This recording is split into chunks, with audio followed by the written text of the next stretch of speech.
Assalamu alaykum. Bugungi shu to'r suhbat yig'iniga qatnashgan ustozlar, do'stlar, qarindoshlar, sabdoshlar. Bugun bugun kechlik shu 1,5 soatlik qimmatlik shu vaqtimizni biz o'zimizningki nimalarni o'ylaganligimiz va xalqimizga nimalarni tushuntirganligimiz, ya'ni bugun Xitoy hukumati Uyg'urningki professori, alimi, ziyolisi ve hukuk küreşçisi Profesör İlham To'xta Efendi'ni bugünden del 6 yıl burunqi bugünkü kunda fakat İlham To'xta Xitoy qonunininki ramkasi ichida Uyg'urlarninki Xitoy qonunida berilgan haq huquqini to'liq ijro qildirish Xitoy devletide Xitoy fuqarolari bilan Uyg'urlarninki huquq barobarligi jumladan 1955 yili Xitoy hukumati Uyg'ur xalqiga bergan avtonomiya qonunini to'liq ijro qilish mush sohalarda ko'p izlanishlarni ilib borgan va Uyg'urlarning ishsizlik, qonun oldidagi barobarsizligi bu haqda Xitoy hukumatiga, Xitoy xalqiga, ziyolilariga va dunyoga bu naqslarni tunishtirgan. Mushu sababdan faqat İlham To'xta Efendi o'zining fikr qilish, yezish, mushu madaniy dunyoda har qanday bir inson ishlatadigan huquqlardan foydalanganlik uchun Xitoy hukumati İlham To'xta Efendi'ni mangulik turma jazosiga hukm qildi. Bu kun har yili 9-23 kuni Uyg'ur xalqi uchun yana bir musibat bir kuni. Demak, İlham To'xta Efendining jazolanishi Xitoy hukumatining Uyg'ur xalqininki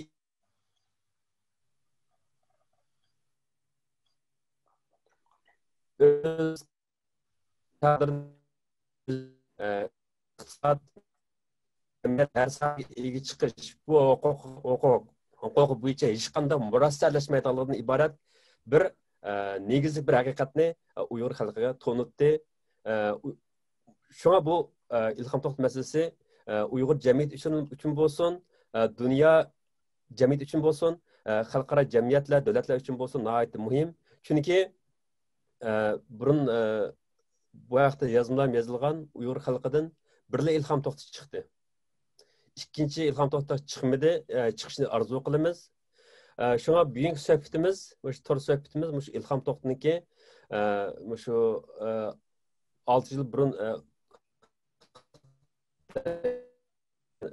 qamoq jazosi berilganligi, mangulik qamoq jazosi va İlham To'xtaniki nima uchun shu qamoq jazosi berildi İlham To'xtaga? İlham To'xta nima degandi, nima qilgandi va nima qilmoqchi? Bugun Xitoy hukumati xalqqa nima qilyotdi? Masalan, biz so'zimizni bilamiz. Sonini 1 milyon demaymiz, 2 milyon demaymiz, 5 milyon demaymiz hozir. Ammo Xitoy hukumati o'ziniki yaqinda bir haftaning oldida aytgan rasmiy bayonotida har yili 1,5 milyon Uyg'ur xalqini tarbiyalab chiqdik, atalmış tarbiyalash maktablari tarbiyalab chiqdik degan bir statistika orqali o'zining jinoyatlarini qabul qildi. Shunga bugun shu suhbat yig'inimizga to'r suhbatimizga qatnashgan shu qarindoshlar bilan, do'stlar bilan biz shu vaqtda keng ko'chada bir suhbat olib borsak, men shu suhbat haqida qisqacha bir diqqatingizga bir vaqt masalasini tushuntirsam, vaqtimiz ko'p emas, 1,5 soat davom qiladi bu suhbat yig'ini. Ama her bir sözlük için 15 minut vaqt berildi. Ondan keyin ahırda 20 minut şu yığın ahırda şu erkin azada sual cevap kısmı bulundu. Bununla sual soruvchilar şahslarning ismini atab so'rasin bo'ladi yoki bu suhbatga umumiy shaklda sual so'rasin bo'ladi. Shunga Anvar akamiz yo'qolib ketdi. Bob kinerek anarkımızı kinerek bir işgal sözü teklif ediyor ahırda. Bob'da ondaq rad tartib bo'yicha biz şu ondan sol qarab menga birayli. Aval Enver payda bo'ldi. Bu söhbetimiz başlaştan ilgari Envercan akimizni sabiq İlham To'xti institutuniki qurg'uvchisi, peshqadam inqilobchimiz, sabiq Dunyo Uyg'ur qurultayiniki raisi, shu bizga 2 minut shu yig'in haqida bir o'zingizniki bir gapni qilib bersangiz, aniq yig'in boshlab ketsak Enver aka. Rahmat, rahmat. Men aslida texnik tarafdan Azizning kompyuteri binas bo'lib qolsa, men davom etkizib ketaman deb, u meniki ashtaq bo'lib turdi inglizchaga kirgan. Bu munosabat bilan bunda hurmat ko'rsatib, meni so'zga taklif qilganingiz uchun rahmat. Rahmat. Hammanglarning bu sohbat yig'iniga alayda vaqt ajratib kelganinglar uchun rahmat. 4-5 yılın yağı moşundaq 5-6 Uyg'urimni topolmagandim. Belki men izlamagandim. Belki izlasam topolmagandim. Ama demek vaqt yetibdi. Hozir mana 6 Uyg'urim billa bundan 4 yil 5 yil avval Yevropaliklar bilan birga boshlagan davorimni hozir 6 Uyg'urim bilan kambosa hozirgi gapni qilyapman. Billa shuni davom etkizish, shu to'g'riliq so'zlash uchun bu ekranga kelganligimizdan faxrlanaman, xush bo'ldim nihoyatda. Baya inglizchada qisqacha o'tdim. İlham To'xti men uni tonimayman, ko'rmagan. Mening iftixorim va mening qahramonim va mening uchun tarixda bo'lgan bo'lishi mumkin, bundan keyin bo'lishi mumkin, ammo hozirgi davrda Uyg'ur xalqininki yagona rahbari İlham To'xti deb bilaman men. Mana shu hissiyat, shu kuch menga ilhom berib 70 yosh kirgan bo'lsam, meni 4 yilni yaxshi yugatib. Bununla bu sepke o'tgan 1 yil 5-6 aydan beri sizlar qo'shildinglar, bir qisminglar.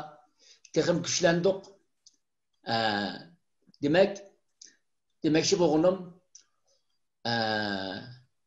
xalqining huquqlarini deb, ashunda qiyin qisqa sharoitda hamma narsani pido qilgan bir rahbar uchun men hozir yolg'iz qilib o'tibman imkonlarim bilan. Bütün ömrümni men bersam, imkonim bo'lsa, hamma mol mulkimni bersam, yana arziydi. Chunki u odam bolalarni, ayolini, xizmatini, hayotini xalqi uchun pido qilib, mana umrlik yotadi. Shuni bilatdi u odam. Shu narsalar beshiga kelganligini bilatdi. Shuning uchun men uzoqdan turib, shu gapni anglagandan keyin Xudoyim yuragim gibi o'tni soldi. Hozirgacha ketib boribman. Xabaringlar bo'lgandek, ozmi ko'pmi muvaffaqiyatga erishdik va buningdan keyin sizlar bilan texim ko'p utuqlarga erishimiz va ilhom apandim haq qozongan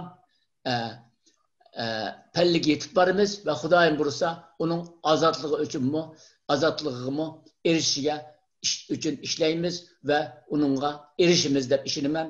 Hammanglarga rahmat. Uzatib ketdim gapni. Ko'p rahmat. Rahmat Enver aka. Ko'p rahmat. Undaqda 1990-yillardan boshlab İlham To'xti apandi bilan tanishgan, vatanda bo'lsin, Turkiyada bo'lsin, Norvegiyada bo'lsin, kecha kunduz Uyg'ur xalqiniki rohiyati, Uyg'ur xalqining g'ururi va turmadagi diniy zotlar bo'lsin, ziyonlar bo'lsin, odatga bir Uyg'ur ismli bir jon bo'lsin, kecha kunduz fidokorlik qilayotgan, qalbi bilan xalqimizni to'xtovsiz mehnatlarni singdirib tarbiyalayotgan yazarimiz, faoliyatchimiz Abduvali Oyib apandini so'z taklif qilaydi. Rahmat sizga azizga baholaringiz uchun. Men baholaringizni ilhom madad deb bilaman. İlham To'xti haqida mening o'ylarim, men bir qancha nuqtalardan demoqchi. Birinchisi, İlham To'xti bir oliy maktab o'qituvchisi bo'lish sifati bilan o'quvchilarga nima ish qilib bergan deganni so'zlamoqchi oldi bilan. Men 1992 yili Beyjan'ga Merkezi Milletler Üniversitesi'ne oquşqa bargan çağımda biz hemmimiz edebiyatni söylediğin balalar, çünkü bizning fakultet Uyg'ur til edebiyat kasbiga qabul qilgan bizni. Shunga Ilhom To'xtovning birinchi bizga o'rgatgan narsasi dunyo adabiyot emas degan narsani tunji qatim degan. Ya'ni dunyoni bir adabiyotchi, bir shoirning ko'zi bilan kuzatib tushirgili bo'lmaydi. Shunga dunyoni tushunish uchun iqtisodni tushunishinglar kerak degan narsani degan. Shuning bilan biz dunyoni tushunishning mundaqim bir xil usuli borligini, ya'ni adabiyot va she'riyatdan boshqa dunyoni tushunishning iqtisodshunoslikda bir fan orqali tushunilganligini buni his qilgan. Ondan ikkinchisi bizga o'rgatgan gapi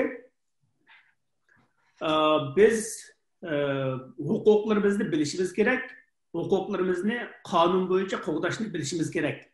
Ya'ni biz oldindan o'zimizning kimligini, qandaq yashayotganligimizni, qandaq yashash huquqlarimizni bilgandan keyin biz huquqlarimizni qonun bo'yicha qo'g'dashga jur'at qilishimiz kerak degan o'rgatgan. Shuning bilan Ilhom To'xtov bizni qonun o'rganishga, Xitoyninki mavjud qonun sistemasidan foydalanishni shu haqda leksiyalar orqali singdirgan. Endi uchinchisi Ilhom To'xtovning yoshlarga singdirgani botirlik. Aynı vaqtda biz oliy maktabda o'qiyotgan chog'imizda Ilhom To'xtov Xitoy hukumatining vatanimizda qilayotgan zulmini botirlik bilan yozgan. Xitoycha yozgan, u Shangangdagi Wanhuibao degan gazetga chiqib ekan. Men shu chaqda Ilhom To'xtovga ko'rsatib qo'ygan. Men maqola meni Shangangda chiqdi degan narsani. Ondan men u chaqchi Shangangda bu Xitoy tarafdagi Xitoylarninki u Shangangdagi erkin matbuotdan foydalanganligini uqmaydi ekanman. Ilhom To'xtov shu chaqda shu erkin matbuotlardan foydalanib Uyg'ur xalqininki iqtisodiy jihatda zulm uchrayotganligini yozib ekan. Shuning bilan biz bu qandaq odam bu, ya'ni o'zi Beyjingda turib Shangangdagi jurnalda maqolalarni qilgan. Deb bizning ayni vaqtda Uyg'ur o'quvchilarning bir munbirimiz bordi. Uyg'ur shunoslik anjumani deydigan. Shu anjumanga Ilhom To'xtovni davomli taklif qildik. Ilhom To'xtov shu yerda Uyg'urlar uchrayotgan zulm, ya'ni bo'lib iqtisodiy jihatdagi barobarsiz muomala haqida nihoyatda tafsiliy to'xtalgan. Endi shu vaqtning o'zida biz Ilhom To'xtovning Xitoycha e'lon qilgan maqolalarini Uyg'urcha jurnallarga avatgan bo'lsakmi, hech qaysi Uyg'urcha jurnal besishga jur'at qilmagan. Mening shu chaqda esimda qilishcha Ilhom To'xtovninki Uyg'urlarning nopos masalasi, ya'ni nopos jihatdagi sahrolashtirish, shaharlarni yiroqlashtirish, taraqqiyot markazlaridan chetda qoldirilish masalasini bir parcha maqol qilib yozgan. U maqolni Xitoydagi jurnallarda e'lon qilingan. Lekin uni biz Uyg'urchaga tarjima qilib shu chaqda Xinjiang madaniyati jurnaliga avatgan chog'imizda hatto Xinjiang madaniyatidagi eng fidokor jurnalmi Ilhom To'xtovning maqolasini besishga jur'at qilmagan. Demak, Ilhom To'xtov uchinchi ta'kidlaydiganim o'zininki fidokorligi bilan yoshlarga, o'quvchilarga fidokorlikni, o'zining botirligi, so'zlash jur'at qilishi bilan yoshlarga jur'atni o'rgatgan.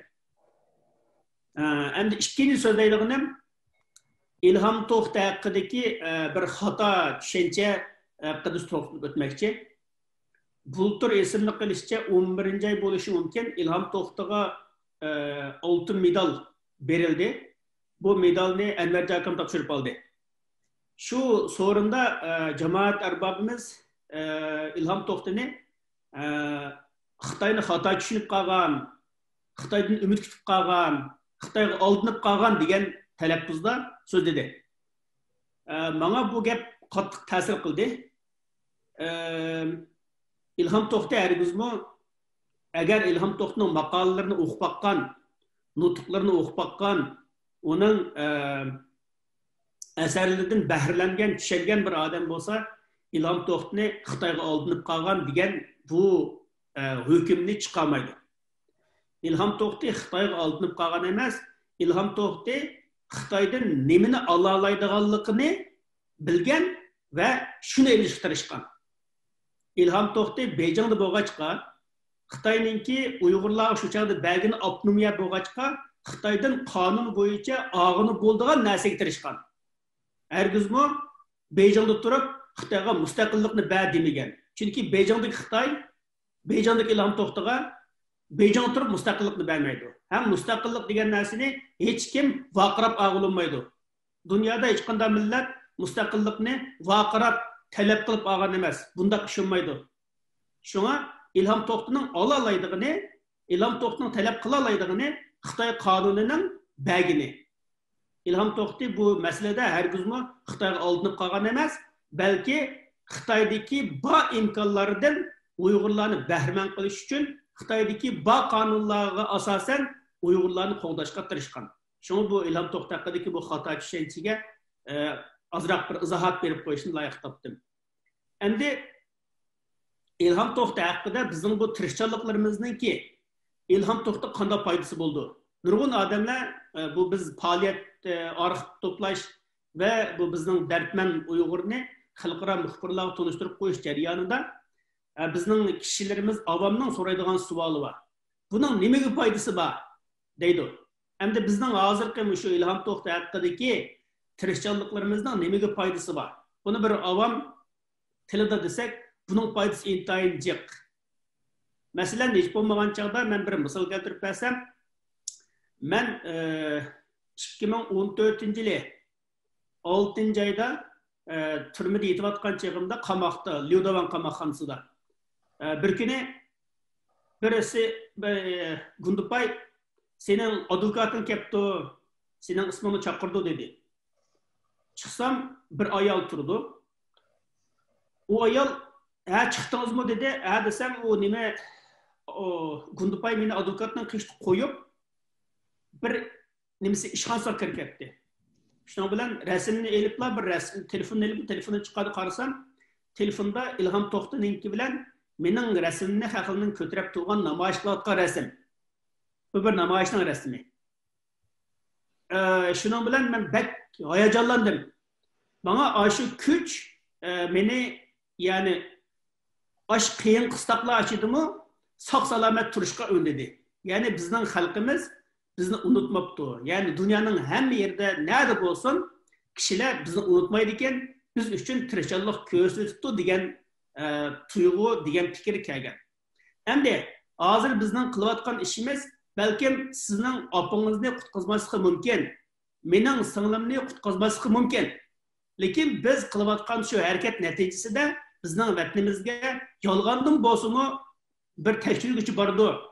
Yolg'ondan bo'lsa-mu Xitoyning bir rahbari bir tekshirish ssenariyasini yasaydi.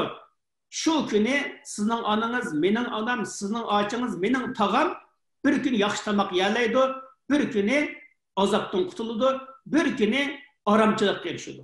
Eng tuvan darajadagi ish bu. Undan yuqoriroq aytsa, hech bo'lmagan chog'da inson o'zining bir ish qilganligi uchun o'ziga tasalli beradi, o'ziga tushuncha bera oladi, o'ziga izohat bera oladi. Inson qanday chog'da umidsizlik bo'lsa, hech qilmagan chog'da umidsizlik bo'ladi. Inson bir ishni qilgan chog'da ko'nglim nim bo'ldi, men hech bo'lmagan bir sabab qildim deb o'ylaydi. Ondan ikkinchi sababni qilasiz, ko'nglingiz tadrijiy ishonch shakllanib, o'zingiz ishonchlik, o'zingiz bardast turasiz. Shuning bilan u texmi da'voga aralashsiz, texmi o'zingizga ishonch berdi, texmi g'ayratli bo'lasiz. Endi hech qilmasangiz, hech ish bo'lmaganligini his qilasiz. Hech qilmagandan keyin o'zingizni texmi yaramsiz qilasiz, o'zingizni texmi keraksiz qilasiz. Shuning bilan umidsizlik sizning ruhingizni, jismingizni chulg'aydi. Biz hech qilmagan taqdirdami ota-onamizning, tuqqanlarimizning, yurt mahallimizning davosini qilishimiz o'zimizga bir ishonch, o'zimizga bir g'urur, o'zimizga bir muvaffaqiyat ato qildi.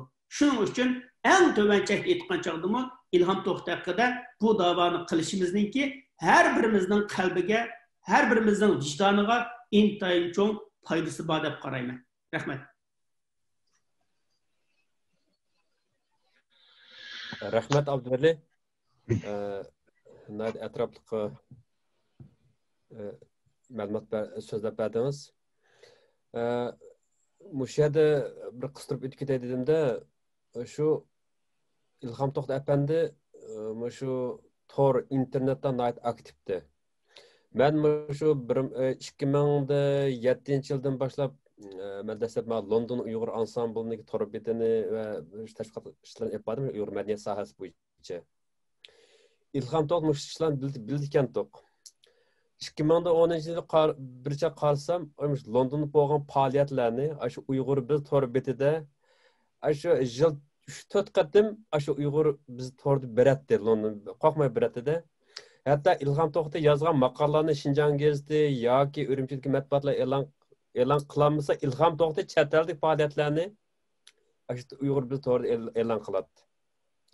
Shunday esimda va eng orqatim İlham To'xta apandi bilan 2012-yil Qurbon hayitida xat aloqalashibdik. Men xat yozibdi-kan. Yozib shu Londondagi qarindoshlar sizlarni Qurbon hayitini tabriklayman. Shunday suyundim sizlarniki shu madaniyatimiz bo'lsin bir jonliq ep berish taraflardan kuchuginglar uchun suyundim deb xat yozibdi-kan, javob qaytib qo'ygandim. Shu bir aslim bo'lib qolibdi menga. Amaliyotda men İlham To'xta apandi bilan qurdosh bir qarorniki, ama ko'rish fursati bo'lmagan. Navbatda undaqda suhbatimizning davomi bizniki ko'z ko'rnigan bizniki pedagog, ustoz, sobiq Amerika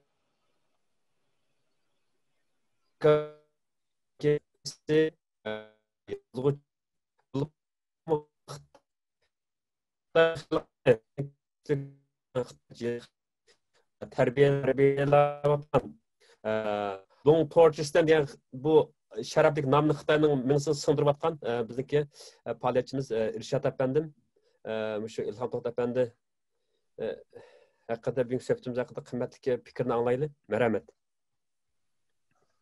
Rahmet hammanglarga. Bugün bu bir fırsat yaxshi fursat bo'ldi hammamizga. İlham To'xta institutiga rahmat. Ham bugun bu ekranda bilib bo'lganlarga rahmat. Hamda ekran oldidagi ko'rayotgan, vaqt sarf qilib, vaqt ayirib qiziqayotgan qarindoshlarga rahmat. Men İlham To'xta bilan ataganman ingliz tilim dedim, ko'rishib boqmadim. Paranglashib bakmagan. Esimde var birinci qitim bana birisi evetip İlham To'xta to'g'riliq Xitoy o'lkalarida qechib yurgan sargardon bo'lib yurgan bolalar to'g'riliq shu masala to'g'riliq bir nemisini evetip ko'rib baqdingizmi shu odamni dedi. Deb shuningdan boshlab qiziqdim. Keyin ondan keyin Uyg'ur biz tor betiga degandek mening yozgan Xitoycha maqolalarimni Üzem bevasıta çıkamadım ama başka yollar bilen çıkardık. İlham To'xta şunu, hem de ben chet elde bo'lgan ekan qo'rqmay yozalayman, Sharq Turkiston dalalayman. Albatta u vatanning ichida Bejinda İlham To'xta Sharq Turkiston dalanmaydi. Vatanning ichida hem de uyninki bulungu berib dalalaganlar dalalaydi. Başka yerlarda hech kim dalamaydi o so'zni. Ama İlham To'xta şu torbatda şunu e'lon qildi, turg'izdi.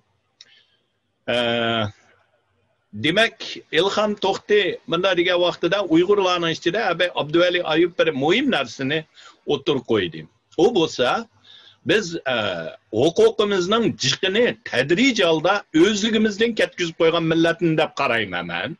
Nima degan vaqtida Xitoyning kanuni defterlerde, hatta ki bazı siyasetlerde yazılgan bazı bir hukuklarımız var. Bu hukuklarımızı azırak çıngtursak amelga aşıralayımız, amelileştiralayımız. Ama lakin biz tedrici halda vazgeçken, şunu qoğduğan adamlarını biz bazı vaxtlar ahmak dep qaragan, köpüncümüz qo'rqqan. Hem de onun misal kısam hem de uzun bolup ketmesin. Mesela şu tamak yeyişte. Ben Şihanzi'ye yeni hizmetke bağa vaktimde Şihanzi şehirlik mehmanxonada Uyg'ur aşxonasi, Xitoy aşxonasi bor ekan. Men yangi bağa vaqtida Xitoycha yaxshi bo'lgan ekan, maktabninki oldida meni tarbiyalaydigan azroq nim qilib baxti. Shuning bilan bir ikki qitim avtonom rayondan boshqalar kelgan vaqtida bizning maktab ham avtonom rayon qaratdi. O'qituvchilar bilim oshirish bo'lgan. Kelgan vaqtida shular bilan tamoq yeyishga o'rinlashtirdi. Bir qitim qarasam, Xitoy oshxonasiga o'rinlashtiribdi. Şuna esimde var, o adamın ismi Şöhret. O mu Minkalxanka, Xitaycha o'qigan.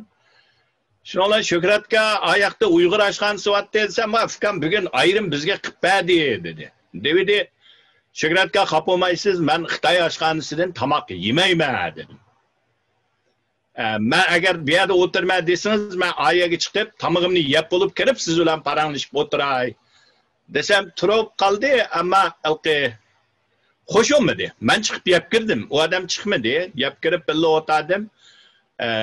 Tamamını yemedim. O bir oldu. Keyinki bir beni teşvikat bölümüge, Şiğen şehirlik teşvikat bölümüge yardımga 6 ay işletti. Şu jarayonda Mehmet Musa degan adam Şiğen şehrining şehir başlig'i. Bu adam bir qitim xizmat tekshirib, biz o nemede elektr stansiyasida turib o'tirdik. Çıktı biz 3 Uyg'ur, qag'anlar Xitoylar. Şuna u yerda bir Tungan oshxonasi var. Kashliga tamoqni yana shu Xitoynikiga o'rlashtiribdi. Shunga kirsam, Mehmet Musa shahar boshlig'i bor. Biz Xitoy tamog'ini yematdik dedim. Desam, amaliyotda shu kunki endi demakchi bo'lganim, eng yuqori huquq shu adam shahar boshlig'i. Agar shu kuni buyruqni shu adam tushirib, Tunganning oshxonasida desa, meningcha bu yerda hech qanday Xitoy uningdan yuqori amal yo'q. Ma'qul dedi. Lekin Xitoy oshxonasiga o'rlashtiribdi. Men yemedim. Tungan oshxonasiga kirib yeb, tamog'imni yenib chiqib o'tadim bilan. Men demakchi o'g'im nima deganda biz ashundaq ba huquqni voz kechdik. Yoki manfaatni ko'zlab, meni milliy g'ururi nemika deydi, millatchilik idriyasi kuchlikka deydi. Degan bir oldu. Yani birisi ba'zilarda voy hechtim bo'lmaydi o. Ayrima nim qilgandan mayda Xitoy yo'ldoshlar birga o'tirmiz dedi. Shuning bilan tadrij holda bu huquqlarimizni voz kechdik. Yana birisi men Şiğen shaharlik xalq qurultayiga bir mezgil tarjimonmi bo'lgan. Shu vaqtida yana bir Uyg'ur amaldori vardı.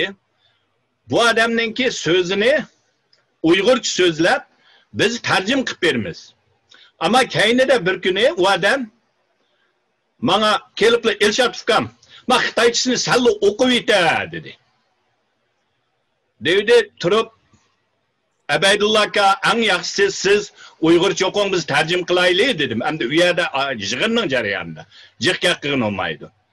Desam, "Voy ukam, o vaqt bak ketar ekan, men o'qiyman, sen tarjim qilsa, avarchilik Xitoychisini sen tarjim qilgan o'qib yetay" dedi. Amal yo'q, o'qidim.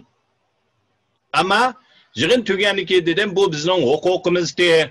Agar mashina men o'qib bersam, yana bir qitimni menim ishlatmaydi, Xitoy katib o'zi yezib berib, o'zi o'qiydi. Bu katkizib qo'ydigan ish desam, "Voy ukam, qara, u baribir bu Xitoylar u bu" dedi. Ammo shundaq gap uzr olib ketmaslik uchun, mushu 3-4 misol, mushunda ahvolda biz ba'zi qo'limizdagi ba huquqni tadrij holda Xitoyga berib o'tdik. Bunga qarshi turmadik yoki qarshi turishga jur'at qilolmadik. İlham To'xti birinchi bo'lib buningda nihoyatda chin, keskin turib, bu masalani ko'tarib, Xitoyning oldiga o'zining qonunini qo'yib, "Mana, men sening va'dam, men sening degining. Qani amaliylashishi?" Nada dedi? İlham To'xtining eng muhim to'kpisi şu orqali butun dunyoga, masalan, ba'zi vaqtlarda bizning da'voyimizni ba'zilar deydi, "Voy bular mustaqillik deydi, voy bular bu deydi, avu talibi ortiq, u bu deydiganlar bor. Biz hamma dunyoning hamma odamni qayil qilolmaymiz." Ammo İlham To'xtining misoli bilan mana ko'rdingmi? Eng tuvan Xitoy o'zining avtonomiya qonuni, o'zininki davlat asos qonuni yozgan shu huquqni talab qilgan bir odamni muddatsiz qiysiyapti. Mana bu nihoyatda bir ro'shan selishtirish. Bunday ahvolda albatta biz o'zimizning haq huquqini, mustaqilligini talab qilamiz. Çünkü başka yol yok. Başka yol yok. Mana bu İlham To'xtininki bizga açkan bir yol. Endi o İlham To'xti aldandı mı? Menimce aldanmadı. Her kanda bir Uygur Xitayga karış çıktı. Onun akıbetinin negi bardağallığını menimce Nurbekir'den tatip naiti inik bildi. Onu naiti inik bildi. Xitayga bir ketim yak dedi. Küçük vaktimde ben tömür yolga barsam okuşka Gulcu'dan. Çoğunlar bana degende, ey bala, Xitayga bir xo bolsang, mangü xo olup gitse, bir buxo bolsang, buxo olup tugaysa degan. Demek Uygurlar bildi onun qayaga apırdığını. İlham To'xti bir Beijing'de üniversite profesörü olan adamını bilmem de bildi. Bilip durup yana şu yolga milli gurur boğallığıdan şu yolda mangdı. Şu arkalık manda degende nima deymiz, o yazgıcı Maxim Gorki, gerçi bek yaxshi ko'rmasam bu odamning ba'zi nimalarini Danko degan hikoyasi bor, hammamiz o'qigan. O'rmonlikdan xalqini boshlab, oxirsida yurgini chiqarib, o't qilib, yondirib boshlab bergan bo'lsa, ilhom naq shu Danko. Naq shu Danko. Ammo bu yerda men yana bir masalani ta'kidlayman. İlham birincisi emas, oxirgisi emas.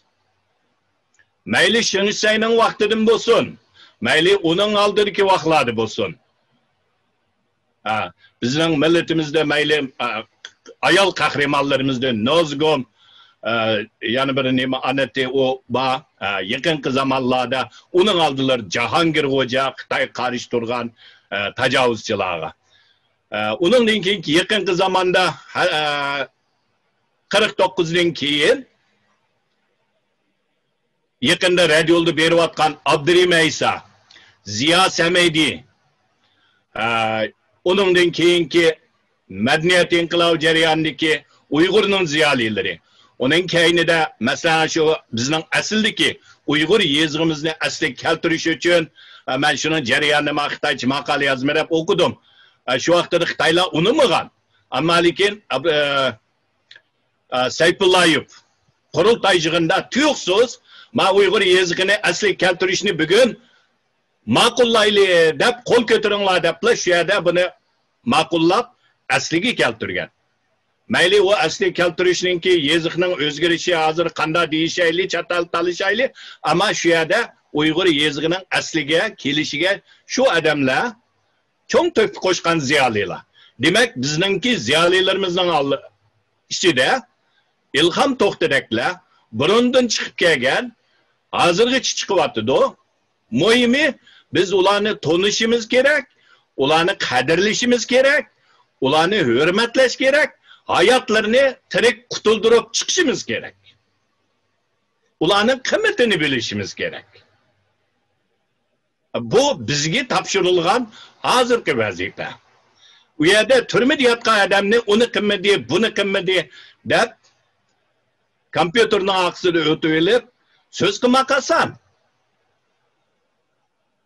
Ammo Xitoyning poytaxtida turib, menga bergan va'dangniki huquqingni menga ber deyish u ayrim bir ish. Buning ahamiyatini bilishimiz kerak. Shuningga ham yig'in chaqlab etsam, İlham To'xti apandim biz uchun shu vaqtida qanday qilib o'zimizning haq huquqini prinsip tuturib qo'g'dashni o'rgatganlarning birisi, boshlamchilarning birisi. Bu nuqtadan elib etgan vaqtidami İlham To'xti shaxsan men uchun Uyg'ur ruhi, Uyg'urning milliy qahramoni, hammamiz o'rganishga tegishli o'lga yo'l boshchi. Rahmat. Rahmat Ilshad, fikrlarınız için rahmet. Etraflık bayan kıldınız. Bu şu... İziz çınarak yakışsanız oldu ki. Avaz bek boş. Avaz yukarı içiyete, avaz peskende. Nayet mühim bir temada pranlaştık. Şu Abdüvelim'i toxtaldı, İlşad'ın toxtaldı. Huquqimizni huquqimizni qanday qilib talab qilish, huquqimizni nindab shu vatanni o'zini qo'g'dayolmadik, nimishqa İlham To'xti qilgan ishlarni biz nindab qilolmadik shu vaqtda, vatandagi vaqtimizda. nurg'un savollar tuyuldi bu yerda. Söhbətimiz davamlaşdırsak, bəlkə texnik yaxşı cavablar çıxıdı nurg'un masalalarga. Navbatda keyingi söhbətçimiz hammamiz balkim Asiya Uyg'ur degan ism bilan tanıymiz. Eng dastlabda Asiya xonimning to'liq ismi Asiya Abdulla Ahad. Asiya xonim İlham To'xta institutiniki o'sha tadqiqotchisi va tadqiqot ishlariga mas'ul. Nurg'un tadqiqotlarni olib beryotdi. Medialarda, axborotlarda nurg'un shu Xitoy manbalari bo'lsin, shu hozir jazo lagerlari bo'lsin, nayt ko'p pedagoglarni ko'rsatyapti. Asiya xonimni shu İlham To'xta apandiniki shu Xitoy turmusida turayotgan bugun 6-yili. Mushaqda Asiya xonim bugun qanday o'ylaydi? Qandaq xalqimizga aytilgan qandaq so'zlar bor? Bu vaqtda bir Rahmat. Assalomu alaykum. Barliq ustozlar. Salom. Ekran nazardagi barliq qarindoshlar, hammalar yaxshimi? Meniki bugun bu suhbatga taklif qilinganimdan naytda xushalman. Bugun hozir ustida ustozlar Eshad akamiz, Abduveli Ayub, Enerjikam, Aziz Isa degandek hammasi Ilham To'xta ustida naytda yaxshi suhbatlarda bo'ldi. Men Ilham To'xta apandimni endi u kishiga qiziqishim ham u kishi to'g'ri izlanishimga sabab bo'lgan narsa yana shu bizningki shu mustamlika bo'lib qilishimiz ham bugunkidek bir zulmga qilishimizningki sababi ustida izlanishlar jarayonida bu Ilham To'xtaninki bu shu Uyg'urlarning ichidan chiqqan xalqarada eng e'tirof qilishga erishgan ham xalqarada eng kuchli diqqat qo'zg'agan ham mushu kishi orqali Uyg'urlarningki haqiqatan zulm chekayotganligidek bir reallik yo'ritib berilgan. Mushunaqa sabab bo'lgan, mushtaq bir ustozimizningki zodi nima uchun Uyg'urlarningki erkinligi, hurligi uchun shu vatanning ichida turib bir hayotini qurbon qila oladigan shunaqa bir jur'atga ega bo'ldi. Nima shu kishini shundoq bir kuchga ega qildi degan narsa bilan Ilham To'xtaninki hayoti ham shu davrlarda Ilham To'xtaninki 2014-yili shu umrlik qamoq jazosiga hukm qilinishningki oldidagi shu hayotida zot nima ishlar bo'lgan, qanday tadqiqotlar bo'lgan, qanday xizmatlarni qilgan, Xitoyning tishiga zot qanday tegib qo'ygan, shu nuqtalarda izlanishlarim bo'ldi. Bugun sizlar bilan shu nuqtalarni o'rtoqlashmoqman. Endi bu nuqtalarning hammasi shu siyosiy nuqtadan bo'ldi. İlham To'xta apandim izlangan tunji narsam Ilham To'xta apandim Xitoy hukumatiga Uyg'urlarning masalasini qanday hal qilish, ya'ni Xitoy hukumati Uyg'urlarni 2012-yildan boshlab terrorlikqa, xalqaro terrorizmga bog'lab BDT'da e'tirof qildirdi. Undan keyin terrorlikqa qarshi turish nomida nihoyatda qattiq bostirishlar bo'ldi. Biz bu o'tganki 20 yilda nihoyatda ig'ir zulmlarni beshimizdan kechirdik. Dal mushu vaqtlarda hamda Ilham To'xta apandimmi Uyg'urlarningki mushu xalqaro terrorizmga bog'lanib qilishiga nisbatan nihoyat kuchli noroziligini bildirib kelgan, ham nurg'un maqolalarni yozgan, nurg'un tadqiqotlarni qilgan. Shu munosabat bilan Xitoy hukumatiga bir parcha taklif doklati sungan. Bu taklif dokladida Uyg'urlarningki qanday tengsizliklarga uchrayotganligi, qanday ehtiyojlarning borligi, qanday talablarning borligi, nima uchun bugünkidek masalan Xitoy zo'ravonlik deydi, terrorlik deydi, shunday bir hodisalarningki yuz berishiga Uyg'urlar ichidan ma'lum odamlar noroziligini hamda işte zo'ravonlik usullari bilan bildiradigan holatga kelgani, shunday orqa ko'rinishi, mush to'g'riliq hamda buni hal qilish, nima uchun mushtaq bir ishlar kelib chiqadi, ham buni qanday hal qilish kerak degan nuqtada nihoyat yaxshi bir nechta turli taklifni yozib Xitoy hukumatiga sundi. Lekin oqibatda mushu taklifning o'zini Xitoy hukumati Ilham To'xtani davlatni parchalashga uringan degan jinoyatni ortiqlab bu ustozimizni umrlik qamoq jazosiga hukm qildi. Endi men mushu İlham To'xtovniki mushu dokladni yozish jarayonida zodi qanday izlanishlar bo'ldi deb ko'rib baqdim. Shu vaqtlarda Bejonda bulutni 90-yillarda 90-yillarning o'zida Uyg'urlarni butunlay assimilyatsiya qilib o'tish, ya'ni Xitoyningki kelgusi yo'linishi qanday taraqqiyot bo'yicha taraqqiy qilish kerak degan nuqtada Xitoyningki shu tadqiqotchilari, siyosiy tadqiqotchilari nihoyatda jiq tadqiqotlar bo'libdi. U vaqtlarda yozilgan maqolalardan bahshiqlarni ko'rib chiqdim.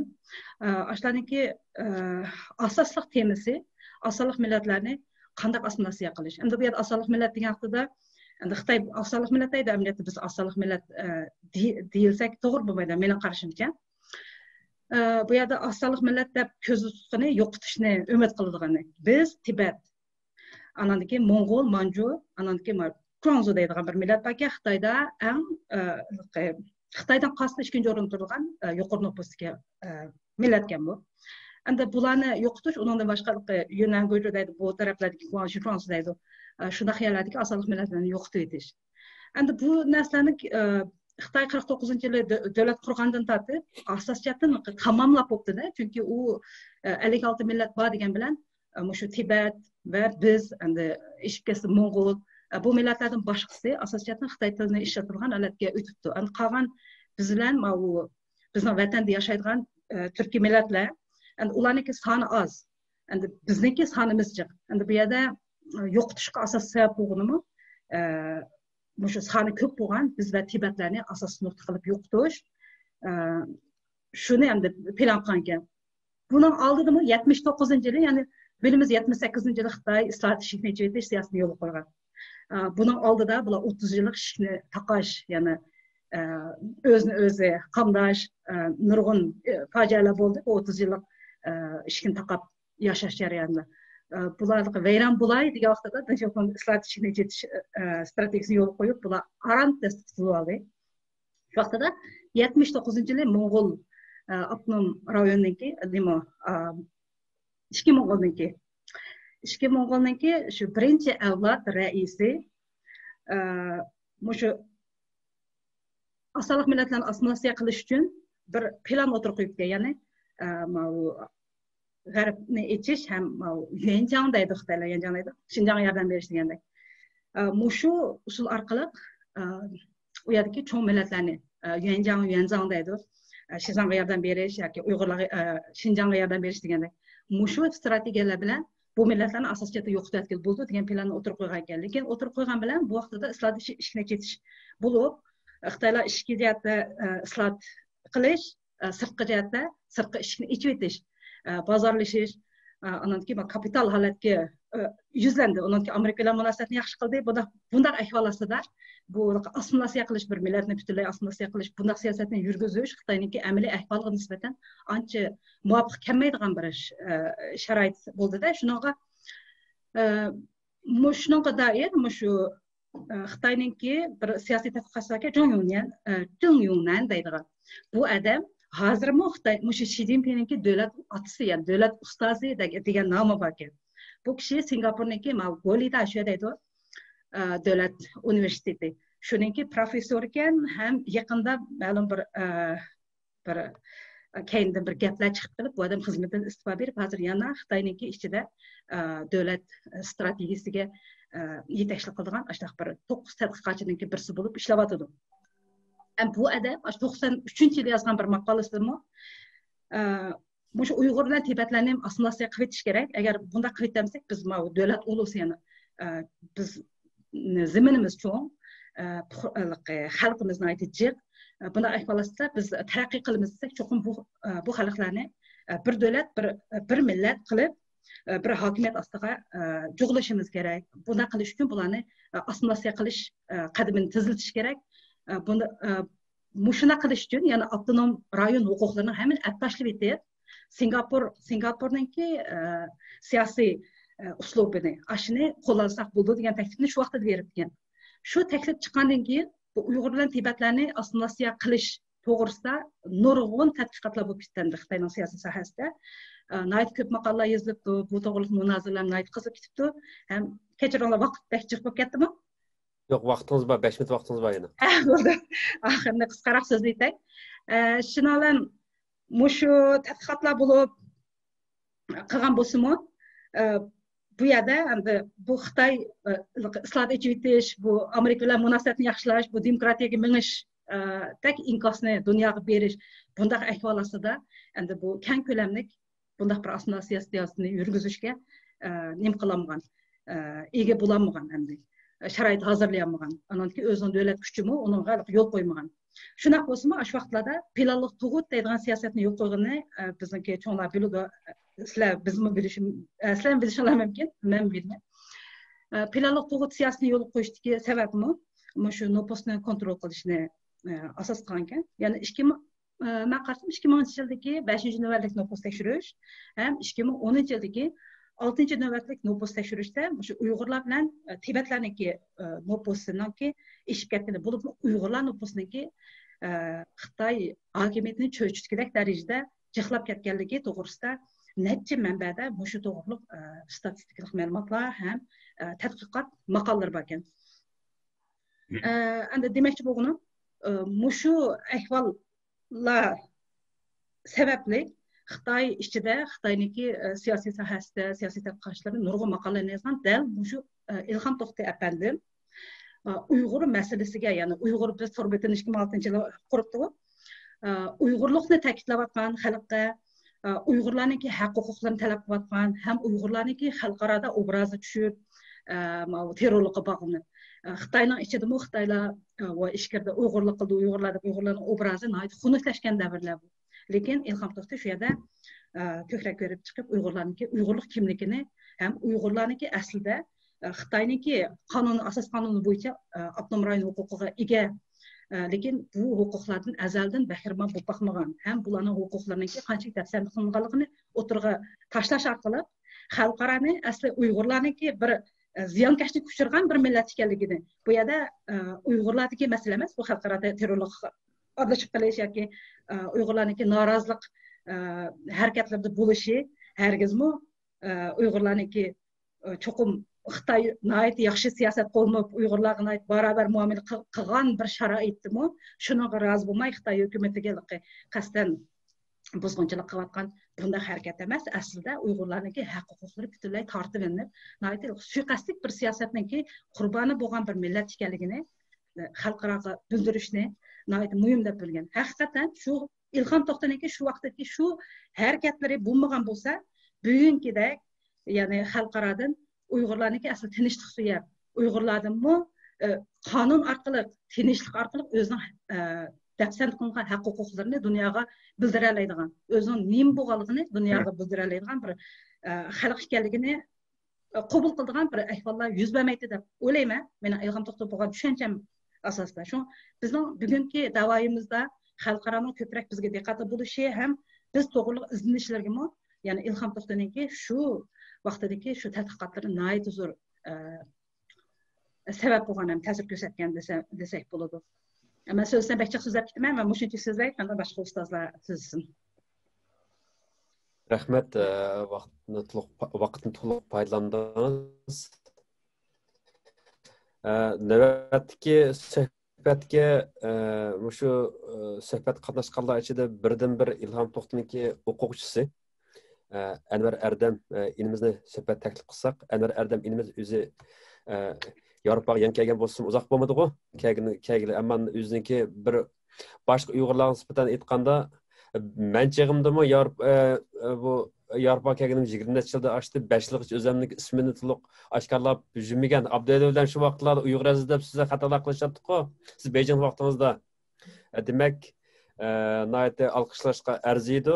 Chunki nurg'un Uyg'urlarimiz aq bilan qora farq bo'lg'uchi necha yil o'tib ketdi.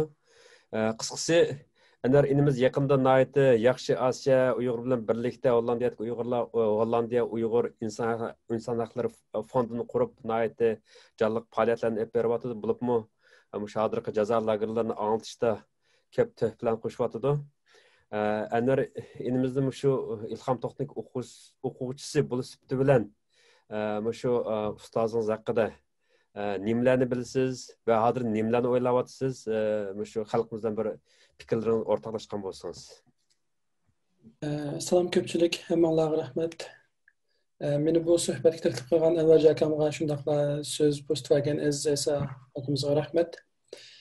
Men 2005-yildan 2010-yilgacha shu Markaziy Millatlar Universitetidagi Uyg'ur tili fakulteti o'qigan. Shu mezgilda naq shu Ilhom To'xmalovniki aktiv harakat qilayotgan vaqtlari Uyg'ur biz torbitiniki jonliq faoliyat qilayotgan vaqtlar bo'lib hisoblanadi. Shundaqla Ilhom To'xmalovniki siyosiy jihatdan qattiq ta'qib ostiga ilinish vaqtlari boshlangan mezgil bo'lib hisoblanadi. Bu mezgillarda bizningki maktabda 2006-yildan boshlab qurilgan shu paytlarda hamda maktabda ko'pincha o'quvchi bolalar ko'ratdik. Muallimningki nurg'un torbatga yozilgan maqolalarni o'qiydik. Bu maqolaning qatorida hatto ayni vaqtida bir İsrailiyalik bir Yahudi şu Türkiye'deki teşkilatlarının ahvallarını yazgan bir makale varken ben onu okup, şu Uygur bizde okuyan onunla. Şu Şarkı Türkistanlık, müstakillik diyen sözlerinin hemsi açıklamıştı. Battı Türkiye'deki bütün teşkilatlarının görünüşü, azık ahvali, münasebetler katarlıktan tatip battı. Kiyinlerde şu 2008 yılları bizden vatanda bazı bir kısım merkezler bu vakit onun nispeten İlham To'xmalovna aitti. Aqlash bu siyosati bo'ldi. Shundan boshqa 2009-yildagi qirg'inchilikmi Ilhom To'xmalovni tutib, onun 40 kundan ortiq turmada yetib chiqdi, so'roq tutdi. Shu mezgillardan Ilhom To'xmalov texnik olqish berishdi. Ilhom To'xmalov o'zi garchi iqtisod fakultetidagi o'qituvchi bo'lsa, biz elaqa tanlab ixtiyoriy dars tanlay olamiz, shuncha qilib tanlab o'qiy olamiz. 200 dan ortiq sinf 200 dan ortiq o'qish qatnasha oladigan sinfga o'quvchi bolalar o'rindiq o'ltirib o'rin qolmay yana orqadan nurg'un o'qish bolalar turib ketadi. Bizning maktabda emas, har qaysi maktablardan Bejondagi har qaysi oliy maktablarga kelgan Uyg'ur bolalar va boshqa millatning o'quvchi bolalar keladi.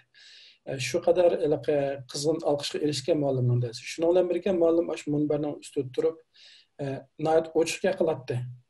Xitoyningki shu sinfning o'zining ichida jasuslarning borligini, shu jasuslik rekord shu Xitoy hukumatiga o'zini saqchilarga chaqirgan bo'lsa-mu, ya'ni yana qo'rqmay so'zlaydiganligini oshkora davratdi. Qo'rqmayman, qasanin chaqsanchaq, men qonun uchun so'z qilyapman, men qonuniy huquqimni talab qilyapman. Naytdi, garchi zid bilan qaynab so'zlaydi, lekin nat batirlik bilan so'zlaydi. Shu qatorda ba'zi degan so'zlarni o'z huquqimdan anglagan, uning so'zlarining ba'zi keyincha Xitoy hukumatiga Ilhom Muallimni qallaydigan so'zlarga aylandi. Endi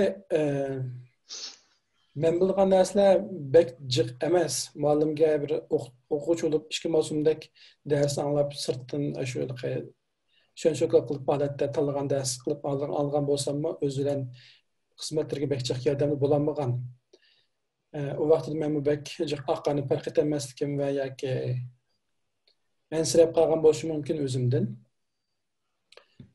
Keyin endi Gollandiyaga kelgandan keyin bu shu Hazır xizmat qilish fursati bo'ldi. Ilhom To'xmalovniki bir nechta maqolalarni tarjima qildim. Ham shundaqla Uyg'ur biz turbitiniki ko'tarilishlariga yordamlashyapti. Manzillarga o'xshash hamda kona pidakar aktivistlardan emas, ham bakchiq so'z qobiliyatim yo'q. Shunga biroz narsalarni o'zim muhim nuqtalarni tayyorlab olgan. Shuning asosan ozroq so'zlay dedim.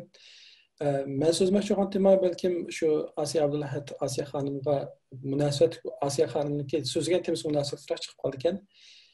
So'zmoqchi bo'lgan temam asosiy Xitoyniki ikkinchi avlod siyosatininki o'tirib qo'yuvchilari va uning tashabbuslari va buning qarta Ilhom To'xmalovning o'zining yozgan maqolalari va uning qarta bergan raddiyalar to'g'ri to'xtalmoqchi. İlhom To'xmalov 2011-yili bir maqola yozib ekan. Buningda maqolaning temasi navbatdagi Xinjiang milliy masalasining ahvoli va fikrlar xitoychasi Dangchen Xinjiang Minzu Wenti de Xinjiang Jianyi. Bu maqolada asosligi shu vaqtlarda qattiq avjilayotgan ikkinchi avlod siyosat, buniki o'tir qo'yuvchilaridan Tsinghua universitetiniki professori Tsinghua universitetiniki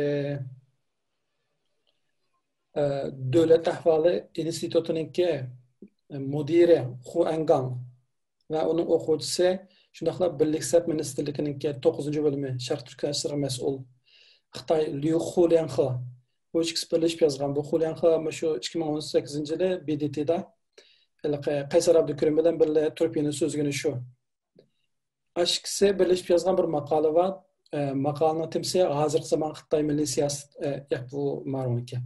Onunki yazgan temisi davlatlar tan ilgilash, millatlar sing'ish birlashish, davlat abadiy amalligini qo'llashga negizlik tadbirdir deb. Bu maqolani men Uyg'urcha bir qitim tarjima qildim. Asiya xonimlar men bir qitim Uyg'urcha tarjima qildim. Haqiqatan o'qib beqish tegishli masala. Chunki hozirgi Xitoyniki siyosati, Xi Jinpingning milliy siyosati dal shu takliflarni aniq ko'rinish qildi va uni texnik kuchaytirib amalga oshirib meng'atdi. Uni boshqa birisi bo'lsa Marong, ya'ni Beijing universitetininki cemiyatshunoslik professori, uningki yozgan maqolasining temasi bo'lsa hozirgi zamon Xitoy milliy siyosati to'g'risida qayta o'ylash. Bu ikkisi Xitoy milliy siyosatining ikkinchi avlod milliy siyosatini qattiq tashabbus qiluvchi. Endi ikkinchi milliy siyosat degan nima? Birinchi milliy siyosat nima deganda, birinchi milliy siyosat asosli qilmishi Xitoy Kompartiyasi Sovet Ittifoqini ulgu qilib, mustamlik rayonlardagi yerlik millatlarni, men yerlik, ya'ni buni Xitoylar buni asonlik millat deb olgan, amaliyotda asonlik millatdagi maqsad shu mustamlik rayonlardagi yerlik millatlarni ko'rsatganlik uchun men to'g'risi bo'yicha yerlik millat deb oldim. Yerlik millatlarni atalmış milliy avtonomiya orqali idora qilish siyosati bo'lib, kommunizm nuqtasiga asosan milliy masalalarni namratlikda kelib chiqqan qo'rsoq masalasi deb ko'rsatib, andan xalqning iqtisodiyotini bayqaysaqlar, qolgan masalalar hal bo'lib ketadi degan narsani kuchaydi. Ana shundan bilan birga u qonun ijodini, ya'ni zahiri ko'rinish jihatdan bo'lsa-mu, millatlarning til, madaniyat, an'ana, milliy alohidlikni saqlash, shundaqla milliy avtonomiya huquqini qo'g'dashni tashabbus qildi. Endi ikkinchi avlod millat siyosati bo'lsa, ya'ni Huangang va Marong, shuning bayam Chinjuan nima? Ismi nima ekanmizniki? Siz aytgan Rossiyada. Shularningki tashabbus qilgani bo'lsa, milliy ongni sustlashtirib, milliy farqlarni azaytib, millatlarning sing'ishish, birlashishini tiziltib, Junxo ulusini shakllantirish, har qanday shakldagi yerlik millatchilikni qattiq cheklab, davlatchilikni kuchlantirishni maqsad qildi. Endi ikkinchi avlod siyosatning asosiy tashabbusidan bo'lgan bu ishlarninki Maroningki bilan Xuliangangniki azroq yana 30 farq bor. Maroning tashabbus qilgani bo'lsa 56 millat demasdan Junxo millati deyish, 50 millatni bo'lsa, 56 millatni bo'lsa etnik guruh deb atash, ya'ni Zuchun deb atash. Buni tashabbus qilish bilan birga mustamlik rayonlarga yerlik millatlarni qartilgan avtonomiya huquqi, e'tibor siyosat va milliy farqlarning hammasini yo'qotishni tashabbus qildi. Lekin u Xitoy shovinizmini, ya'ni Xitoy cho'ngchilik, cho'ng millat ideologiyasini rad qildi. Huangangni tashabbus qilgani bo'lsa, popularizm, millatchilik, shovinizm va atalmış terrorlik qarshi turish asosida o'ttirib chiqqan bo'lg'achqa, bu yoshirin fashistik ideyaga ega uniki. Uning radikal takliflari garchi Xitoy raisi Xi Jinping tomonidan ko'rinishda rad qilingan bo'lsa, lekin hozir ko'rib turibdiki, uningki Huangangniki o'tirib qo'ygan siyosatlari amaliyotda qattiq kuchab, haddan oshirilib, amallashtirilib meng'atdi.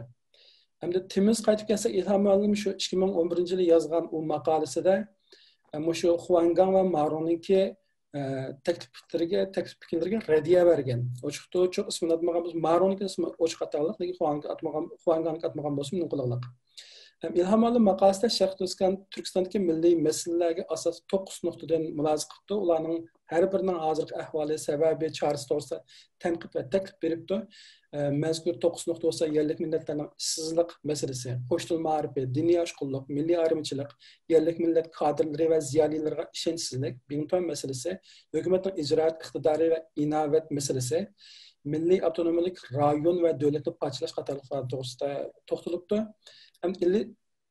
İlham Muallimningki tashabbusi birinchi avlod milliy siyosatni haqiqiy turda izchillashtirishni beklab ta'kidlaydi.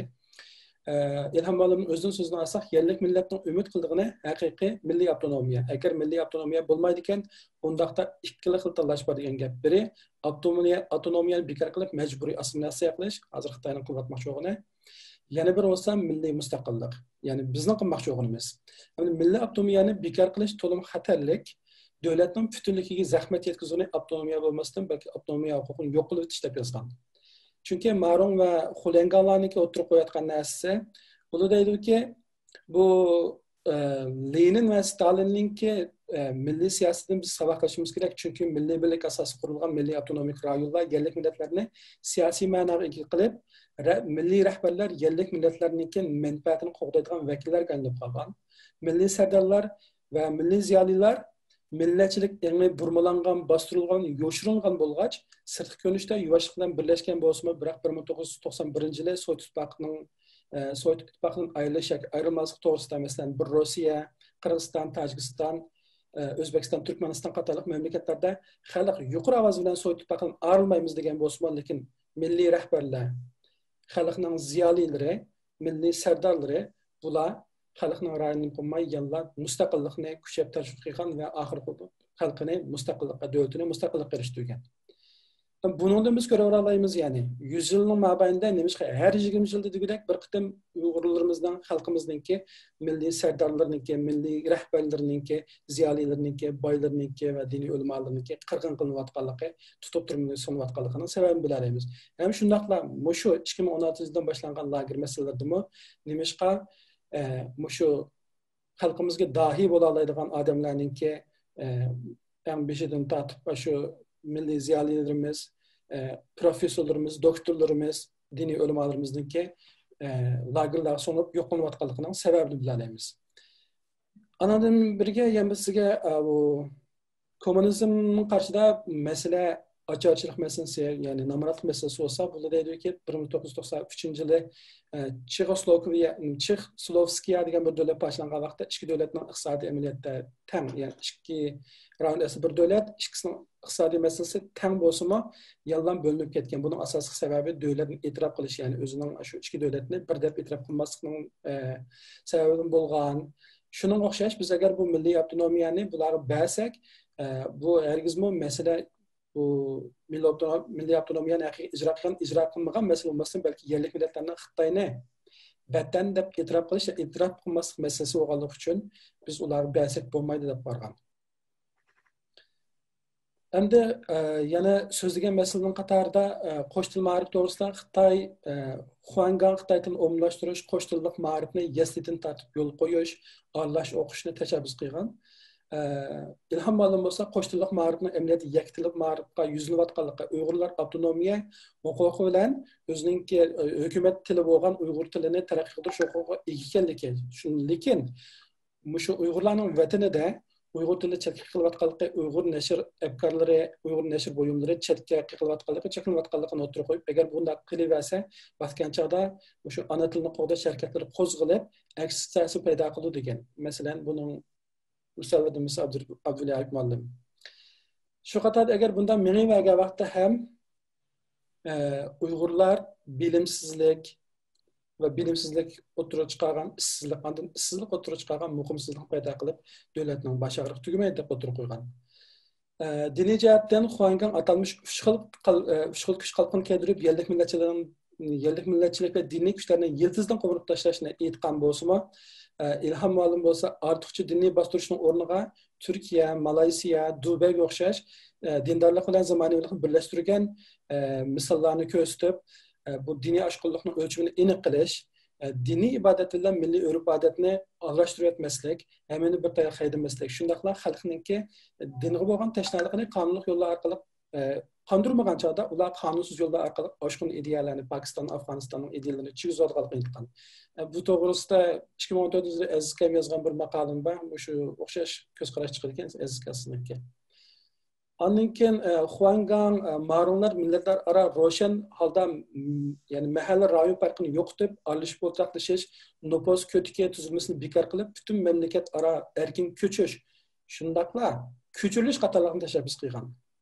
Ama ilhom ma'lum aralashib o'rtoqlashishni qabul qilgan bo'lsa-mu, buning asas qilmish shu bizning Uyg'ur vatani Sharq Turkiston ichida bo'lishni, ya'ni shimol shahar o'zaro bir qismi janubdan shimolga yoki bo'lmasa sharqdan g'arbga manday ko'chishni qilgan, bu ekologiyasi, jo'grafiyasi qat'iy o'xshamaydigan sharqdagi Iroq dengiz bo'ylariga ko'chirishni to'sgan. Shundan birga shu yosh emgakchilarni ichki o'lkalarga yo'tkash bakrak, undan shu shimoldagi emgak kuchini, ya'ni janubdagi emgak kuchini shimolga yo'tkashni tashabbus qilgan. Ya'ni yanada Uyg'urlarniki o'zining vatanidan ayrilmay, o'zining vatanida taraqqiy qilish, shunday egiligini, sanoatini taraqqiy qildirishni tashabbus qilgan. Asaslı o ikisindeki bir-birisiga raddiya bergan nuqta misha to'xtabdi. Undan boshqa bir qo'shib qo'ygan nuqtalar ama Huangang va Marongni tashabbus qilgan narsalarimizda aralashib to'y qilishni qo'g'dash, ta'kidlash, planlash, hamda planlıq tug'utdagi yerlik millatlarga berilgan ilk siyosatni butunlay yo'q bo'lishini tashabbus qilgan bular. Buning natijasida ham ko'ryapmiz, burunda ham batdi. Bu yozilgan maqoladagi 60-70 bir narsani men shu 10-15 qur bir narsalarga mushuncha yig'inchoqladim. Hamda oxiridagi so'zim Ilhom To'xti muallimning umrvoyat turmada yetishiga sabab bo'lgan buni so'zi bilan so'zimni oxirlashtiraman. O'zining so'zi bilan Şinjan sen Xitoylarningmi? Oldi bilan biz Uyg'urlarning, biz O'rta Osiyoliklarning. Men Jungolik emas, chunki men Uyg'ur. Bizning faxrimiz Sutuq Burxon degan. Rahmat. Rahmat Anvar. Men shu bayroqqa to'g'andim sizga dal vaqtida 1 sekundni bo'sh o'tkazmadingiz, dal 15 minutda so'zladingiz. Nihoyat jallar rahmat. Nihoyat yaxshi atrofliq so'zladingiz. Navbatda vaqtimiz bir yak bor. Navbatda biz shu Avstraliyadagi falsafa fanlari doktori men tüm ala mikrofonu itibdi. Men etishni talab qildim hozir. Ama ovozini echayotgan bo'lsa, rahmat.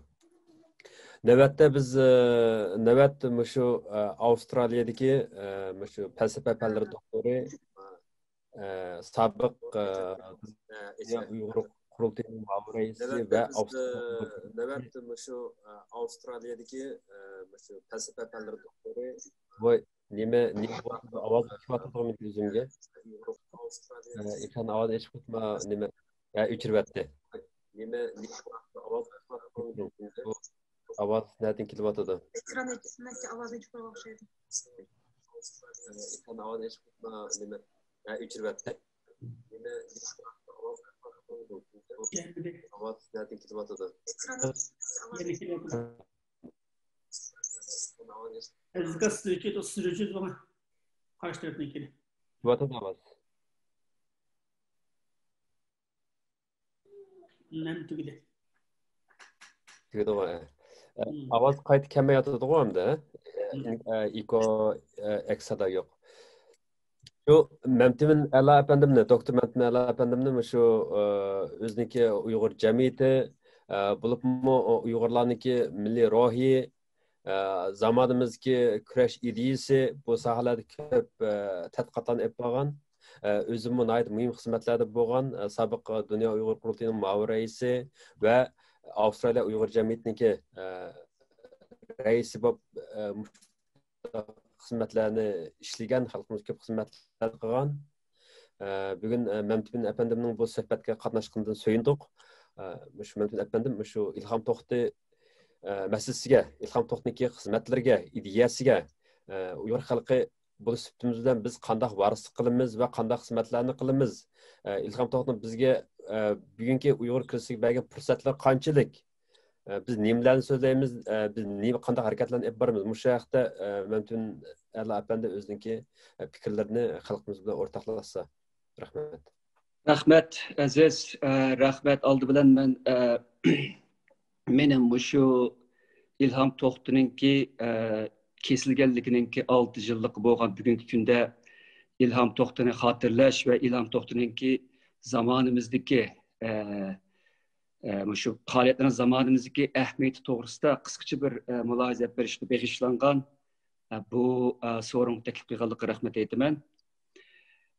Oldi bilan shuni deyki, eng oxirgi so'zligich bo'lish sifatim bilan hamda eng oxirgi so'zligichda oldingi so'zligichlarningki nimalarni deganligi va nimalarni demaganligi, nimalarni yaxshi deganligi va nimalarni yaxshi deganmaganligi haqida bir qadar yaxshiroq tushuntirildi ekan. Bu fursatni qo'ldan berib men oldinda qarindoshlarimizning so'zlagan so'zlariga qaytilishim bilan bir vaqtda ularningki demagan yoki mening nazarimda to'liq demagan ba'zi nuqtalarini qisqacha to'liqlab o'tib ketaman. Men faqat to'liqlovchi rol o'ynayman xolos. Oldi bilan men Ilhom To'xtini shaxs sifatida tanishman. Uning bilan yaqin munosabatli bo'lgan. Men 1983-yili o'rta maktabga chiqqan vaqtimda, to'liqsiz maktabga chiqqan vaqtimda Ilhom To'xtininki sinf mas'uli, bizga sinf mas'uli bo'lgan. Shu vaqtda Ilhom To'xtininki bizga ish izlarini so'zlab berib, bizning qalbimizda ilhomdan iborat bir shaxsga nisbatan g'oyibi bir intilishni shakllantirgan. Ya'ni ilhomninki intayin aqlliligi, chabdasligi, ijtimoiy faoliyatligi nihoyatda yaxshi olib bora oladiganligi, nurg'ulg'an faoliyatlarni o'rlashtirganligi qatorliq fazilatlarni, xislatlarni va ortiqchilikni biz jiqtab bergan. Ama men İlham To'xtov bilan taki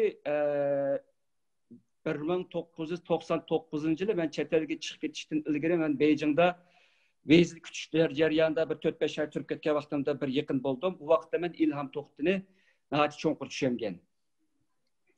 Endi oldi bilan biz nurg'un narsalar deyildi. Bir nuqtani aniqlash kerakki, ilhom yashagan bir sharoit, u ichkirning sharoiti.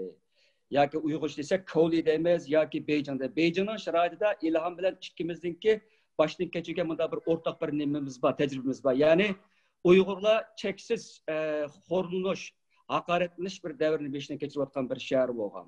Ya'ni biz ilhom bilan nurg'un qitim nurg'un ishlarni birga bajardik. Mushning hammasida asosan ikkimiz kamsitilgan Beijingda. Xabaringda bor 1980-yili, 86-yili, 87-yili Xitoyninki dangliq qiziqchisi, atalmış qiziqchisi Chempeysinninki Uyg'urlarni zangli qilib kavabchi degandan tortib taki 1999 yılı bo'lgan 10 yıl mobaynida Uyg'urlarninki ichkirdagi jumladan Beijingdagi obrazi ig'ir darajada tushgan bir mezgil ekan. Shu vaqtning o'zida ilhomninki nurg'un qitim ishiga tinganligini ham nurg'un qitim nurg'un ishni qilish o'yining borligini men his qilgan. Ammo u vaqtning o'zida nurg'un sharoit bo'lmagan. Ammo shu vaqtning o'zida men bir narsa his qilgan. Ya'ni ilhom Xitoyning bexatarlik idorasininki 24 soatlik kuzatish ostidagi bir insonlikni men his qilgan shu chog'da. Telefonlarninki Xitoyninki jamoat bexatarlik idorasida anglayotganligini men o'z ko'zim bilan ko'rgan ham shohid bo'lgan. Mushundaq bir qiyin sharoitning o'zida ilhom qandaq qiygan vaqtida Uyg'urlarninki shu ichkirdagi shu obrazininki teqidimmi Xitoyning nazaridagi teqidimmi nacharlashish va salbiylashishninki oldini olish haqida ko'p o'ylangan. Shuning uchun xuddi ba'zilar Ilham To'xtovni ba'zi chet elliklar va Uyg'ur faoliyatchilar va yozarmanlar degandek Ilham To'xtov Uyg'ur xalqi bilan Xitoy xalqi o'ttirsidagi bir ko'rik deyilgan vaqtida ilhom bu ko'rikninki nimadan derak berganligini eng cho'nqur tushunadi. Ya'ni bu ko'rik deyilsa masalan men buni ketib ketmayman, ammo deyilgan vaqtda ilhom o'ziniki Uyg'urlarninki ichkirdagi shu obraz oldi bilan yaxshilash haqida ko'p tushgan. Keyin uninki Uyg'ur biz degan to'rni qurishi, keyin Uyg'urlarning butun Uyg'urlar, ya'ni dunyodagi jumladan Sharq Turkistondagi Uyg'urlarninki qonuniy haq huquqlari to'g'risida to'xtalishimi, dal Uyg'urlarninki o'ziga erishishga tegishli huquqlarini qo'g'dash. Bu ko'p deyildi, men takrorlamay. Shundan bir vaqtda ichkirdagi Uyg'urlarning haq huquqi ham ularninki obrazininki burmulinib ketmasligining oldini olish. Endi bir narsani ketib qo'yay. Beijing Ilham To'xtovninki Beijingdagi hayoti intayin tanholik to'lgan bir hayot. U Beijingdagi bir tanho bir bo'ri edi. Men uninki maktabidagi bo'lsin yoki boshqa yerdagi bo'lsin nurg'ulg'an Uyg'ur ziyolilari va Uyg'ur do'stlar, birodarlardan birga ko'rishgan. Ammo men nurg'un jihatlarda ilhomninki o'zininki ideyasini ashlarga tushundiramay rallolab ketganligini chiqatim shohid bo'lganman. Ya'ni ilhom ashada o'zi tek yolg'iz burishib qarmay, yana ashada vataniga, millatiga bo'lgan g'oyat zo'r bir burch tuyg'usi bilan hech kim buni tushunmagan, yolg'iz qoldigan, hattoki buni chatlashtirib hatta chiqib ashunda qilgan ahvol aslidimi hech zaman yo'lidan qaytmagan.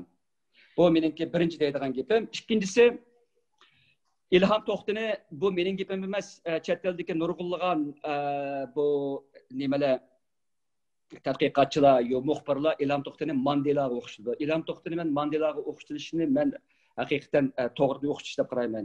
Ayni vaqtda Mandelami Janubiy Afrikadagi irqiy ayrimchilik siyosatidan qartalliklarninki huquq ig'ir darajada dafsanda bo'lganligiga qarshi chiqish orqali aqlarninki shu vaqtda zo'ravonligida ayblagan.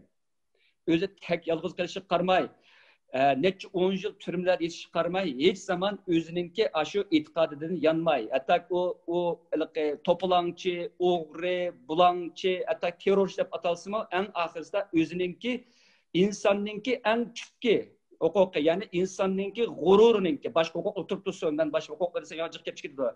Inson g'ururlik bir jonliq bu. dünyadaki insanın gururu en büyük, insanın en büyük kıldığın narsa.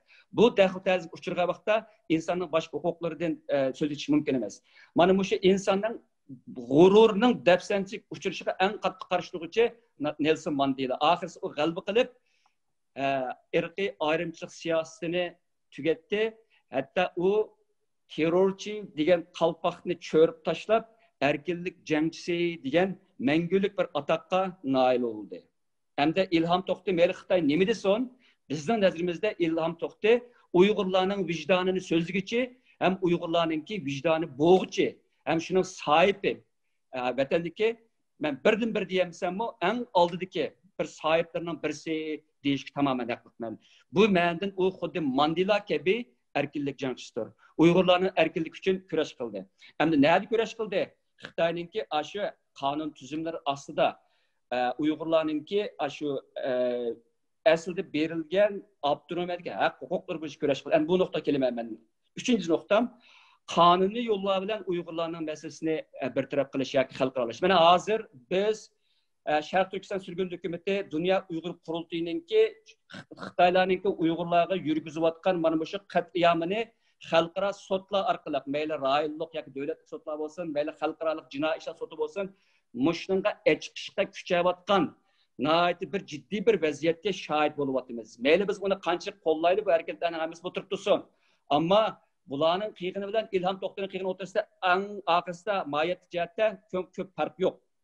Garchi ba'zi bir farqlar bo'lsak, xalqaro qonun butkul insoniyatningki haq huquqlarini chiqish qilgan, uningki bütün dünyadaki en adaletninki en cevherleri özgü yığınçaqlaş orqali Cenve Ahdnaməsinin royunu izchillashtirsa mu, ama en ağısı yana o bizdinki ana şu yol bilan menib Uyg'urlarningki qat'iyamga uçuşlu xalqarалық sot orqali menishimizga bir fursatdan ta'minlaydi. Shuning o'xshash İlham To'xtiningki o'ziga berilgan cheklik doir ichida Xitoyningki qonuniy yo'llar orqali Xitoyning o'zini javobgarlikqa tortish, Xitoyning o'zininki bergan va'dalarida turish, turmaydiganligini bilibdi. Abay bu to'g'ri jiqyapti bo'ldi. O Xitoyningki u va'dasi turmaydiganligi Xitoyni intan cho'nqir tushunadigan bir ziyoli. O'ylab boshqalar degandek soddalik qilib ubuqlayotgan bu nuqtani takrorlandi bu nuqta. Demak, bizningki hozir xalqaroga bu Uyg'ur qat'iyamini chiqishimiz qonuniy yo'llar chiqishida İlham To'xtiningki Xitoyning ishi turib buni qonuniy yo'llar orqali Uyg'urlarningki haq huquqini qo'lga keltirish o'tirsida cho'ng farq yo'q. Faqat biz chet elda buni chiqsak İlham To'xti o'xshash jazolanmaymiz. Aksicha xalqimiz tarafidan ulug' bir ishni qilayotganda ta'riflaymiz. Ammo İlham To'xti oyada ana shu qiyin sharoitda Xitoyningki va'dasi turishini qisqarganlik uchun uningki shu vijdoni bo'lmagan bir millatni kichikgina bo'lsin o'zining va'dasida turishdan iborat bir vijdoniy burishga zo'rlaganlik uchun mana og'ir kunga qoldi. O maqsadni ko'ryapti. Shuning uchun İlham To'xti bizningki bu ishni qonuniy yo'llar orqali bartaraf qilishimizga g'oyat zo'r bir yo'l ochuvchi deyishga bo'ladi. Endi to'rtinchisi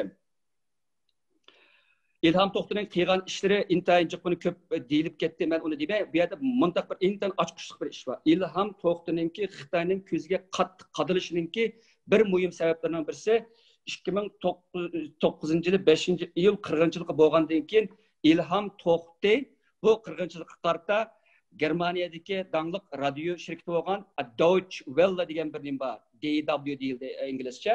Moshunga bergan bir nemisda bir intervyusda ya'ni mundaq bir gapni degan. Ilgari Xitoy xalqi bilan Uyg'ur xalqi o'rtasida nurg'ulgan surkilishlar, talash-tortishlar bo'ladi. Lekin bu hech zaman ikki millat o'rtasidagi o'zaro o'chmanlik taraqqiy qilmagan. Ammo Xitoy Kommunist Partiyasininki bu qitimliq bu 5-iyul voqeasini bartaraf qilishi dal ikki millat o'rtasidagi o'zaro o'chmanlikka yo'l ochdi. Xitoy hukumatı mustamlikchi bir hukumat sifatida emas, balki mustamlik hukumat sifatida bu o'chmanlikni ulg'aytmasdan, balki buni kontrol qilish orqali bu ikki millat o'rtasidagi o'chmanlikni texdim avjida bu xildagi tragediyalarni texdim ko'p yuz berish oldin etish kerak degan bir gapni qiladi. Bu gapning o'zi Xitoyningki qulqiga hargiz yoqmaydi. Shuningdan Xitoy Nurbekrini soladi. Almanglarning esingda bor, shu chaqda İlham To'xti bilan Nurbekni o'rtasida nayt nurg'ulgan bir og'zaki urushlar bo'ldi. İlham To'xti hech zaman Nurbekridan qo'rqab qolmaydi. Balki Nurbekirni Uyg'urlarninki reis deb qaraldi ekan. Vel uni qancha qo'rchoq bo'lishdan qat'iy nazar, u biladi uni qo'rchoqligini. Uyg'urlarning manfaatiga sahip chiqishni, Uyg'urlarning manfaatini qo'g'dishni talab qiladi. Qaranglar, bu yerda ikki obrazninki nemasi bor. Har ikkisi Xitoyninki eng og'ir Xitoyning ziyonkashlik kuchidir. Birisi Nurbekir qo'rchoq atalmış Şinjan Uyghur Abnum Rayı'nın aynı vakitteki reisiydi. O 5. iyul qirg'inchilikni bosuvchilarning birisi ham uningdan keyin bu haqdagi har qanday tanqid va har qanday tadqiqotning hammasini bosuvchilarning birisi edi. İlhamchi degan vaqtda İlham Uyg'urlarningki bir ziyolist vosita bilan o'zininki ayni vaqtdagi g'oyat zo'r Uyg'urlarningki taqdiriga g'oyat zo'r burilish olib kelishi mumkin bo'lgan shu qirg'inchilikqa qarata o'zining fikrini ma qo'rchoqqa va mush qo'rchoqsima nurg'ilgan odamlarga ochiq oshkora mardonlik bilan deydi. Ammo buning uchun u ig'ir badal to'laydi. 2009-yil shuningdan keyin Ilham To'xtining bo'lgan ta'qiqlash ham oshidi. Biz Xitoyninki Ilham To'xtininki shu chaqiriqiga quloq solmasligidan nimani ko'rdik degan vaqtimizda biz Xitoyninki bu ikki millat o'tirisidagi o'chmanlikni pasaytish emas, balki uni texnidan ulg'aytib Xitoylarninki Uyg'ur qirg'inchiligini qabul qilishi, uni qo'llashi, hatto uning uchun bevosita qatnashishlik jasoratga ega kelishda Xitoy kommunistlarininki naqadar razil o'yinlarni o'ynaganligini ko'ra olamiz. Demak, Ilham To'xtininki ayni vaqtdagi Xitoylar tarafidan qattiq rejimga ilinishi amaliyotda Xitoylarninki Uyg'ur qirg'inchilik uchun allburun yo'lni sap bo'lganligi va uning uchun nurg'ulg'an besh tegish ko'rgan nurg'ulg'an zo'r qadamlarni besib, eng oxiri 2016-yilda tortib Uyg'ur qat'iyamini boshlaganligini ko'radi. Demak, Ilham To'xtining ayni vaqtdagi, ash vaqtdagi bizga bo'lgan tajribasi va taqdiri bizga Xitoyninki g'oyat zo'r qo'rqinchli bu qat'iyamini oldin ola bizga shu vaqtning o'zida bizga bishoratlarni bergan. Mening gapim tugadi. Rahmat, Mamtimin, nihoyat yaxshi so'zladingiz. Bu suhbat üstüldeki biz sözlemigen, yani qilib qolgan nuqtalarni siz o'tirib qo'ydingiz. Hakikaten İlham To'xti apandi yaşagan vaqtlar nihoyat muhim. Yani Uyg'urlarniki siyosiy vaziyati, Uyg'ur jamiyati va Xitoy siyosatininki nihoyat burilayotgan bir mezgillarga to'g'ri keladi. Shundoq esimizda bor.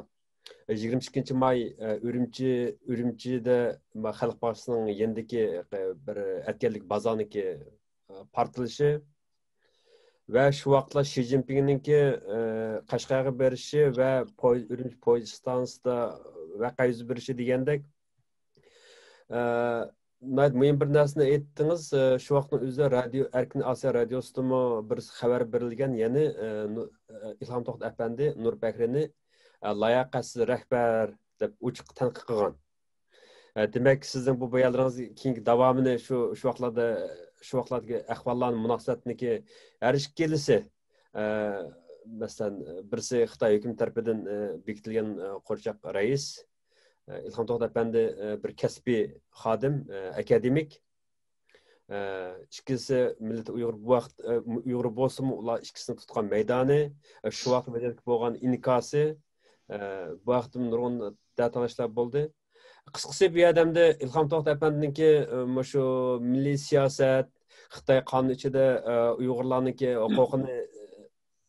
huquq tangbirar huquqiga erishish, annar inimizm tapıttı, Abdülim tapıttı, Asiyamiz nayt yaxshi ezishat etrafliq bayonlarni o'tirib qo'ydik. Endi qisqacha mashada bir savol javob bir sahifamiz bordi. Savol javob sahifamizni o'zimizdan davomlashtiraylik. Bu bir savol tug'ilyapti hozir. Qisqasi. Biz undaqda Ilham To'xti nurg'un xizmatlarni olib beribdi. Xitoy o'zilgiselardir endi u irqiy qirg'inchilik siyosatini yurgizayotdi uch-oshkora.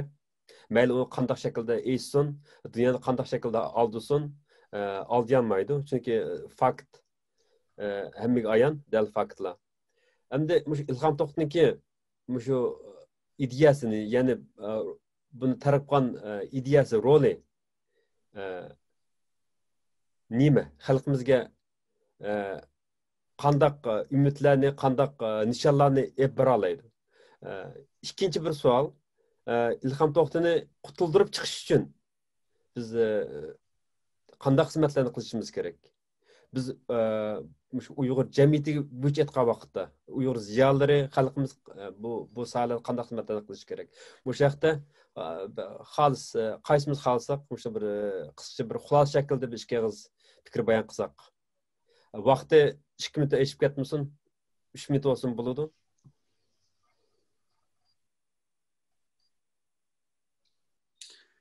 Bo'ldi, men başlayayım unda bo'lsa. Men başlay. Evet. Oldi bilan İlham To'xtininki xalqimizga qoldirib ketgan, ya'ni bizga qoldirib ketgan demayli, bizga tashabbus qilgan nuqtalari nihoyatda ko'p. Buning men abayim deb o'tgandek yoshlarga yetkazganlari, tashabbus qilganlari bu vaqt to'xtaldik. Menimcha İlham To'xtininki bu muajiratdagi Uyg'urlarga, ya'ni buni avomga, xalqimizga muajiratdagi qarindoshlarimiz desak, İlham To'xti Beyjingda şirket qurib boyolgan odam. İlham To'xtining Beyjingda shirkati bor edi. Boyda İlham To'xti. İlham To'xti qo'shti savdosi qilgan. Bu qo'shti savdogari boy odam edi. İlham To'xti oliy maktabning professori edi. İlham To'xtida pul desimi bor edi, fursat desimi bor edi. Ham İlham To'xti ayni vaqtda Markaziy partiya maktabiga ders o'tishga taklif qilingan. Ya'ni Markaziy partiya maktabida Uyg'ur rahbarlar ashiyada o'qiydi. O'qib, ular bizning vatanimizga qaytgandan keyin muhim o'rinlarda ishidi, o'sidi va ishlaydi. İlham To'xti ashlar bilan tanishgan, ham İlham To'xti shu orqali kuch hosil qila oladi, vatandagi har qanday ishni qila oladi. Ya'ni İlham To'xtining kechkini oilasi, bolalarininki ko'z yoshlari emas. Onun keşkin yana hukuk, pulninki, tamasi, menfaatninki qiziqtirishi. Bularning hammasidan kechadigan. Endi biz muajiratdagi qarindoshlarımizga, bizning saboqdoshlarimizga, do'stlarimizga mushu vaqtcha İlham To'xti bilan 30 yil birga ishlagan xizmatdoshlarga chet el turayotgan murojaatimiz shuki, İlham To'xtining nima qoldirib ketganligini, nima tashabbus qilganligini siz eng yaxshi bilasizlar. İlham To'xtining do'sti edingiz, birga tamoq yegan, birga to'y-to'ykunga borgan, birga namozga borgan. Xudoyim sizga bir ovoz bersin, İlham To'xti haqida texim yaxshi so'zni siz qila olasizlar. Qadrli ustoz, qadrli do'st, qadrli saboqdosh, biz birga Uyg'ur anjumanini qilgan, biz birga İlham To'xtining leksiyalarini anglagan, İlham To'xti bilan biz tam Uyg'ur bolalarninki manfaatini qo'digan, manfaat uchun Beyjingda kurash qilgan. Shu ustozlarning, shu saboqdoshlarning İlham To'xti haqida, o'zining ota-onasi haqida, vatandagi minglagan ota-onalar haqida ovozini chiqarishini umid qilaman. Bu İlham To'xtining bizga demoqchi bo'lgan eng cho'ng gapiti, eng muhim gapiti. Ya'ni nima? O'zingga ega bo'l, o'zingning g'ururingga ega bo'l, o'zingning madaniyatingga ega bo'l. En ahirki halaketlik bu basqışda o'rnidan tur demoqchi, menimcha. Shu mushni tashabbus qilgan, mushni bizga qoldirib ketgan deb qarayman. Ikkinchisi, İlham To'xti haqida nimalarni qilamiz desa, İlham To'xti haqida qiladigan ish birisi bir kitob yozib chiqish kerak İlham To'xti haqida. İlham To'xti haqida kitob bir inglizcha kitob yozildi, Qiz Jahar İlham tarafidan. Bu kitob bor. Ondan başqa bir İlham To'xti haqida bir akademik, ilmiy, bir tarjimal, biografiya xarakterlik bir kitob yozib, İlham To'xti haqidagi har qanday bir savollarga javob bera oladigan, har qanday tadqiqotchininki ko'z oldida foydali material bo'la oladigan bir kitob yozib chiqishimiz kerak. Buni bir plan qilish kerak. Ondan yana birisi İlham To'xtininki iddisi bilan munosabatlik barliq maqolalarni İlham To'xti qilgan, yozgan, so'zlagan barliq maqolalarni to'plab chiqib, buni bir ayrim kitob qilishimiz kerak. Birisi İlham To'xti haqida bir kitob, İlham To'xtiga bag'ishlangan bir biografiya kitob. Ikkinchisi İlham To'xtiningki maqolalar to'plami. Ya'ni maqolalar, nutqlar va boshqa xalqaro matbuotlar bergan bayonlar, bularni to'plab, buni bir kitob qilib chiqishimiz kerak. Üçüncüsü İlham To'xta haqida mushu vaqtgacha berilgan mukofotlarning va e'lon qilgan maqolalarninki bir to'plamini qilib chiqishimiz kerak. Mushu 3 ishni biz qila olamiz, ham qilib chiqsak ham yaxshi bo'ladi deb qarayman. Rahmat. Qani erkin qaysinglar Menday. Xalsanlar albatta. Vaqtimiz 3 minutimiz eng yuqori chek 5 minut, 5 minut ishib ketdi. Bo'ldi, rahmat. Menimcha Ilhom To'xta muallim bizga Uyg'urlarga bo'libmi? Uyg'urlar bir mustamlik ostidagi bir Xitoy mustamlikasi ostidagi bir millat bo'lib qolmay, ya'ni dunyodagi, butkul dunyodagi insoniyat jamiyatining bir a'zosi. Bu yerda bizningki haqlarimiz mustamlika qilinuvchi bo'lish sifatimizda Xitoy hokimiyatiningki tajovuzchiligi, zulmi, zo'ravonligiga uchrarsakmi, bu yerda bu jahonning egasi bor. Biz o'zimizning ovozini dunyo tushunadigan til bilan dunyoga bildirishimiz kerak. Ilhom To'xta dal shuni qildi. Chunki Xitoy bizni dunyoga terrorchi ko'rsatgan, Xitoyning ichidagi Xitoy xalqining o'ziga bizni eng qaloq terrorchi degandek bizning butkul obrazimizni buzib qo'ygan Xitoy. Xitoy xalqi bizniki Uyg'urlarni tushunmaydi asosiyatdan. Ishkirdagi Xitoylar, mana ishkirda hali uzun yil turgan Xitoylar asosiyatdan Uyg'urlarni undaqdagi inchga tushunib ketmaydi. Tadqiqotchilari yoki Uyg'ur masalasiga qiziqadiganlar yoki bizning vatanda turgan Xitoylardan boshqalar. Bu yerda tushunmagan ayfalasida Xitoyning tashviqot orqali bizni taniydi ham bizga baho berdi. Lekin Ilhom To'xta afandim bizningki qarshiliklarimizningki bizning ovozimizning nima uchun chiqayotganligi, nima uchun norozi bo'layotganligimiz Xitoy hokimiyati ostida yashashga nima uchun norozi ekanligimizni yo'lliq sabablarimiz bilan dunyoga anglitishimizningki qutulishning birdan bir yo'li ekanligini bizga tushuntirdi. Ham bizning mushtaq yo'lda minishimizningki keyingi nijotga yetish, ya'ni hozirgi zulmlardan qutulishda intayin muhim ekanligini bizga isbotlab berdi desak bo'ldi. Men shunday qarayman. Endi Ilhom To'xta apandim to'g'riliq nimalarni qilish kerak? Ilhom To'xta apandim haqiqatan butkul o'zining hayoti, bolalari, butkul barlig'ini Uyg'ur xalqininki erkinlik, hurlik uchun atagan edim. Bu yerda boya oldim, men burun olib boqmab ekanman. Ilhom To'xta apandim Xitoyning siyosatiga oldinib qoldi degan inkaslar bor ekan. Bu kulkilik bir ahvol. Bunda qarashlarni endi men to'g'ri tushunaman, chunki nurg'un odamlar Xitoyni tushunishgan. Xitoy bilan biz 70 yil birga yashagan bo'lsakmi, bu bizniki dushmanimiz bo'lsa-mi, mushundaq bir dushmanniki ostida nima uchun yashab qoldik? Biz nima uchun mushning mustamlikasi ostida yashaymiz? Butkul dunyo ozod bo'lgan vaqtida dunyo Birlashgan Davlatlar Tashkiloti qurilib, milliy mustaqillik Birlashgan Davlatlar Tashkiloti tomonidan xalqaro qonun tuzilib, qo'g'dalgan, kapolatga ega qilinayotgan ashunaq bir davrlarda biz ikki qatim jumhuriyat qurgan bir millat sifatimizda nima uchun davlatimizdan ayrilib qoldik? Nima uchun bir Xitoyning mustamlikasi ostida yashaymiz? Ham mushu 70 yil mushtaq zulm chekimiz, ham oqibatda bugungidek irqiy qirg'inchilikqa duch kelamiz degan nuqtada qo'yilishimiz kerak. Chunki biz Xitoyni tushunmaymiz. Men Michael Pillsbury'niki 100 yillik marafon degan kitobini o'qib vaqtimda haqiqatan bizningki shu Xitoydek bir ashaddiy bir dushmanni bizni butunlay yo'qotishni maqsad qilib biz bilan birga yashagan shunaq bir tajovuzchi bir dushmanni biz nima uchun tushunishga bir vaqt sarf qilmadik, bir fursat chiqarmadik shunga. Amerikadagi Michael Pillsbury Xitoy tadqiqotchisi shu kishiniki kitobini mumkin bo'lsa ham Uyg'urlar o'qib bo'ldi. Qanchalik darajada tushundi Xitoyni. Lekin bu tushunish keyin keldi. Keyin kelgan bo'lsa-mu, lekin Amerika bugun uyg'ondi. Bizmi shunday uyg'onishimiz kerak. Xitoy bizning dushmanimiz, ham Xitoyni yengish uchun, Xitoydan qutulish uchun Xitoyni tushunishimiz kerak. Xitoyni tushunmasak, dushmanni tushunmaymiz. Qanday buni taqobil qila olamiz? Mana bu vaqtlarda shu unda xato tushunishlar bilan biz to'g'ri yo'lga ming qilamiz. Biz to'g'ri yo'lni minishimiz kerak. Xalqaro qabul qilingan usulda, dunyo qabul qilgan, insonlar qabul qila oladigan usul bilan insonlik nuqtasi turib o'zimizningki haq-huquqlarimizni tajovuz qilingan haq-huquqlarimizni talab qilishimiz kerak. Qaytarib elishimiz kerak. Ilhom To'xta masalasimi? Ya'ni shundaq bizga nima bo'ldi, nima ish bo'lgandi? Bu narsani to'g'ri tushuntirish bilan Ilhom To'xtani qutuldirishning qadamlari besiladi menimcha. Biz Ilhom To'xta ustozimizni o'ta hayat o'lib ketgani yo'q. Liu Xiaoboni o'ldirib etdi Xitoylar. Lekin Ilhom To'xtati hayat.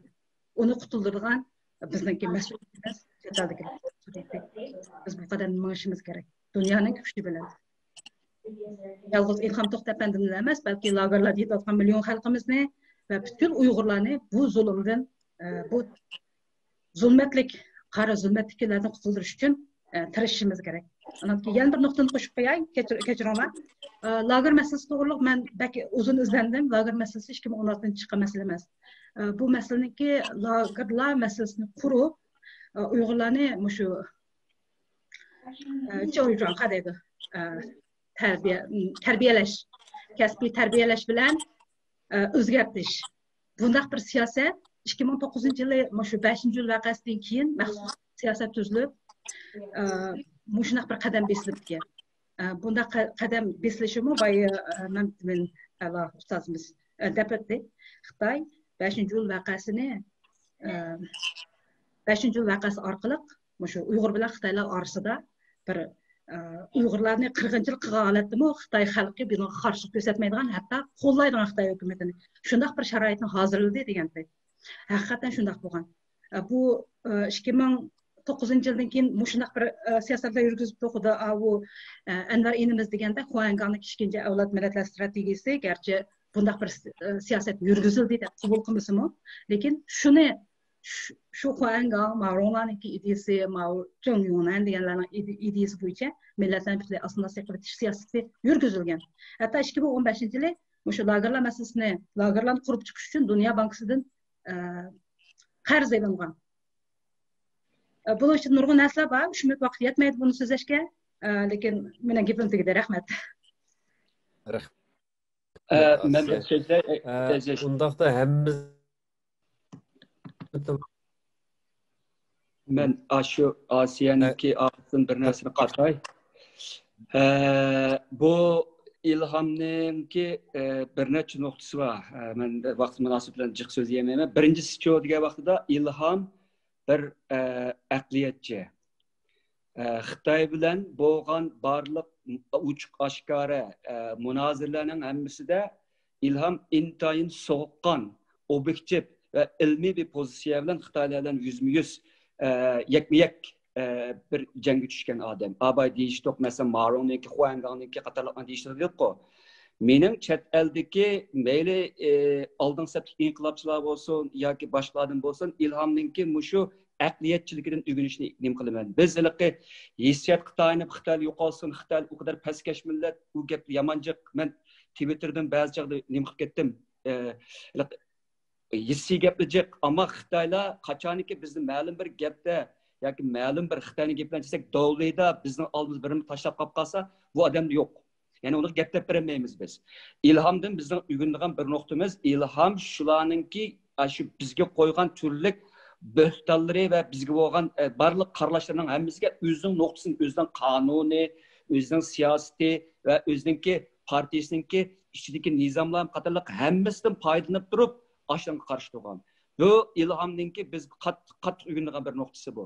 Buni kim shunda olamiz? Masalan, biz hozir mushu qirg'inchilikda davomlashayotgan qirg'inchilik, bu qirg'inchilikning orqasidan buningga munosabatdagi har bir Xitoyni biz jazo tortimisak, buning bilan tugamas bas munozirlik patimiz. Yil ham bu chiqyotadi.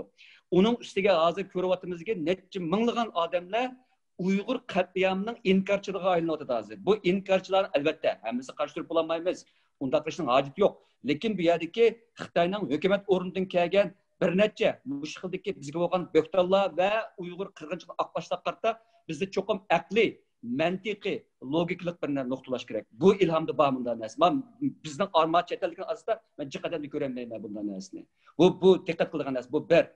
İkincisi ilham Uyg'urlarningki siyosiy amaliyati va tafakkurda kam uchraydigan siyosiy realizmchi bu. Yani o Xitoydan ibaret Uyg'urlarningki yashash makoni bağlansır qistash orqali Uyg'urlarningki milliy kimligini yo'qotadigan shu siyosiy bir kategoriya yoki shu kontekstning ichida qanday qilgan vaqtida Uyg'urlarningki jonajon manfaatiga chiqish qilish. Masalan, qanday vaqtda Uyg'urning bir non tepishi, Uyg'urlarning qo'lidagi bir nonningki ta'tilinmasligi, yerning ta'tilinmasligi, qon terga bergan emgak meyvelarining tadilmasligi haqida intayin konkret, intayin amaliy, intayin realistik bir nimalar bilan kurash qiluvchi bir odam bu. U o'yliqi haddidan ziyoda abstrakt yoki idealistik bir g'oyalar bilan aldirab nim qilmaydi. Bu deganim uning birinchisi uningki mustaqillikni talab qilmaydi deganim emas. Abajjiq deyishni. Uning deyiladigan shu tem. Albatta ilhomning ba'zi idealistik qarashlari bor. Masalan, g'oyaviy bir qarashlar. Masalan, biz bo'rlarning avlodi degan gapni dedi deb men bir ingliz xabarda o'qisam, bu dars vaqtida o'quvchilarga biz Uyg'urlar, Xitoylar ejdahoning avlodi bo'lib qolsa, biz bo'rlarning avlodi, ejdaho bo'r degan bir gapni qildi deb uningki sotida shu o'ziga nima qilindi ekan? Bu gapni degan. Ammo milliy ruhni urg'utish jihatda bularni bir avlod yoshlarni uyg'otish va ularni milliy ruhni singdirish va ularni keyingi Uyg'urlarningki manfaat uchun kurash qilib tayyorlashda bunday narsa intan muhim. Buning bilan uningki asosli g'ol ideyasi bo'lgan shu siyosiy realizmchiligini yo'q qilish bo'lmaydi. Endi uchinchisi Ilhom To'xti biz uchun bir Uyg'urlarningki manfaat uchun nimadan voz kechishni Ilhom To'xti pulidan voz kechdi, xizmatidan asosan ayrilib qoldi, u ijtimoiy o'rnidan hamma narsadan voz kechdi. Hatto u Fransiyaga chiqqan, Fransiyada panohlik tilayoladi.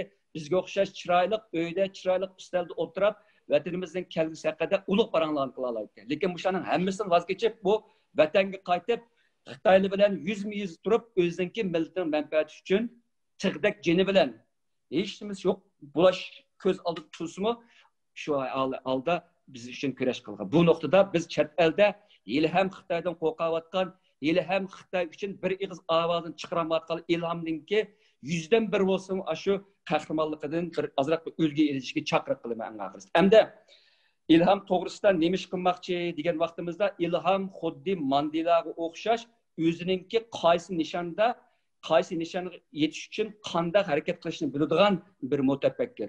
Uning bir ideya va odam bu. Boshqaligi mayli bizdan bo'lsin, mayli boshqa millatdan bo'lsin, quruq harakat qiladigan odam emas. U bir ideyaning sohibi. U ideya uchun kurash qilgan. Bu nuqta ilpatqa vaqtda uning ideyasini gavdalantirish.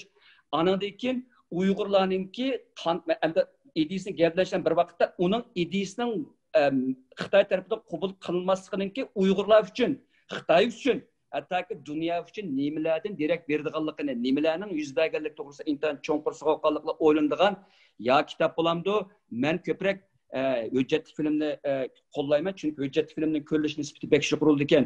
O'tganda Abdurim O'tkirningki Turkiyadagi TRT'da ishlangan hujjatli filmning ko'rilish nisbati bek yuqori bo'lgandan men shuningdan ma'lum bir ilhom erishdim. Demak, Ilhom To'xtininki mush ideyasi, uningki shu harakatlarning mag'lubiyatiningki hammamiz uchun nimalardan derak beradiganligi to'g'risida bo'libmi, mushu Xitoylarningki Uyg'ur qatliamiga qanday qilib mush Ilhomningki shu kechirmishlar orqali buni yo'ritib bergan bo'lganligi to'g'risida ko'proq bosh qotirsak-miki degan bir o'ydim men gapim tugdi.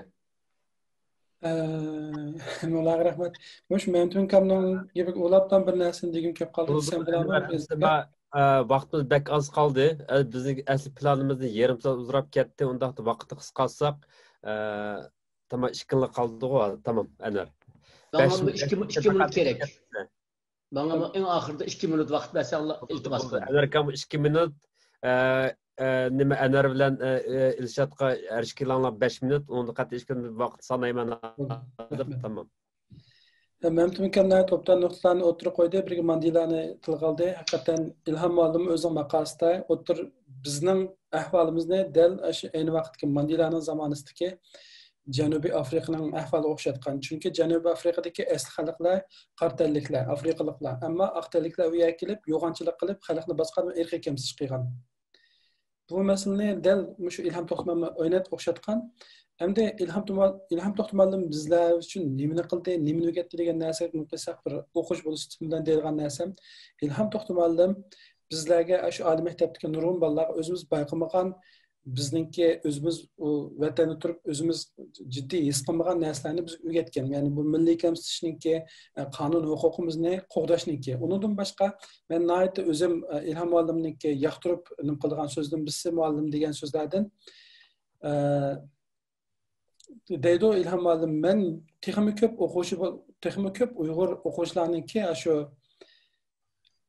jamiyatshunoslik falsafa, iqtisodshunoslik, qatorliq siyosatshunoslik qatorliq kasblarda o'qishni shu orqali ularning kelgusida erishgan shaxsiy muvaffaqiyatini millat va davlatning madaniy taraqqiyoti bilan birlashtirishni umid qilaman. Chunki bu kasblar kishilarga sistemalik metod ato qiladi. Shundaqla ularning pok, sodda va qizg'in milliy hissiyotini qaynab turgan hissiy energiyadan aqliy, ilmiy pozitsiyaga aylantirish yordam bor ekan. Bundaq ta'lim elish va nuqtai nazarni yetildirish Uyg'urlarga nisbatan to'liq kamchil va qimmatli degan. Bu biz o'quvchilar degan so'zi. Shundaqla o'ziningki maqolasida degan so'zi. Ondan boshqa men uqmaydi ekanman ba'zi odamlarning g'alati bir fikrlarni qilib Ilhom Olimning haqining so'zlab qolganligini, hatto tushunmaydi Xitoyda bu qolganligini. Amniyatda men bugun tilga olgan ikki maqolasini ikkilisini o'qigan odam Ilhom Olimningki dal shu Maron bu Xuangan qatorliq Xitoyning danglik siyosat vazirlarininki asli maqsadlari niyatlarini oshkora ichib berib, shuninglar bilan birga agar ular o'zining oshkora ching tursa Uyg'urlarniki qanday yo'l tutganligini ham ko'rsatib berganligidan maqom to'liq o'qigan odam Xitoyning obdan tushunganligi va ularga ustunlik bilan Uyg'urlarniki qanday qarshilik bildirganligini tushundirganligini bilaymiz. Shuninglar bilan birga Ilhom Olim o'zininki degan so'zidan bilsa deydiki qarindoshlarimiz mustaqillikni xohlaydi, bu nisbat to'van emas. 13% odam mustaqil bo'lishni xohlaydi, ammo yana xalq ko'p kishilar, ya'ni 87% odam deyman, shunday esimda turibdi. Avtonomiya xohlaydi deylik, ma vatandoshlar bo'lgan gap. Xitoyda turibdi aytgan gapi. Yuksak avtonomiya, ammo avtonomiyaga erishilmasa, mutlaq ko'p qismi mustaqillikni xohlaydi deylik. Buning ichida albatta bizniki Ilhom To'xtamolim bor. Şu başkalarınki bu sözlerini qilishi menimcha nəhayət kulkilik deb o'ylayman. Abdulla Ayıp müəllim degandek maqolalarni ikki maqolani bir o'qib baqqan odam bo'lsa, bir tanqus o'tib, menimcha nəhayət obdan tushunadi deb o'ylayman. Rahmat. Hammanglar so'zlagandiki, men so'zlab qo'yay bo'pti. 5 minut berganni bekor o'tkazib atmay. Mening deydiganim jiq emas. Biz Xitoyni tushunmadik emas, tushunishni xohlamadik. Ilhom To'xti bizga tushunishning yo'lini ko'rsatdi, o'zini qurbon qilish orqali Xitoyning qandaqligini yana bir qatim bizga tushundirdi. Mana degan vaqtida Uyg'urning nima uchun Xitoyni tushunmaydi deganda, men hammamiz shu yerda yashadik, Xitoyning zulmini kunda ko'rdik, haqoratini kunda ko'rdik. Şahsen ben Xitoycha o'qigan, mayli bizningki dalenga berib o'qigan vaqtimizda yoki men Shexanzda o'qituvchi bo'lganda yoki Qo'mil To'mir yo'lda Xitoycha maktabda o'qiyotgan vaqtimda Xitoyningki haqorati, zulmi kunda bayinimizda.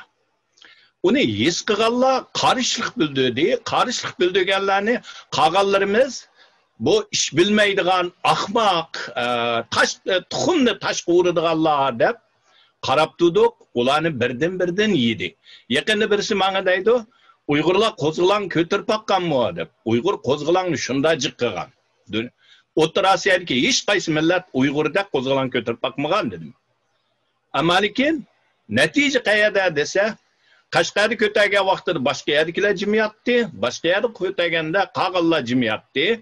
Tuxumni tashqa urma deb Xitoyga bir xo bo'lsang, xo bo'lsa deb tarbiyalab yetkizdi bizni. Shuning bilan biz bag'razlik bilan Xitoyni tushunganligini unutmadik. Ko'rib turib, hattoki shularga moslashdik. Shu bizning ziyolilarimizni Abdurim Aysadek yoki G'uljida 40-50 yillardagi milliy armiyaning sotidan o'lim jazosi berib etivatgan Rahmanovlardek shu ziyolilarni biz Xitoyga yem qilib berdik. Shuningda bizning qo'limizdami, hamda hammamizning biz mayada o'taqanlarning emas, ammo bugun shu turmada yetayotgan bir turkumlarning qo'lida Ilhom To'xtining qini bor, boshqalarning qini bor. Shuningga Asiyamizda o'tirdi, Anvar ukamizmi davatqini, menimcha eng muhimi biz Uyg'urlar bilim o'rganishimiz kerak.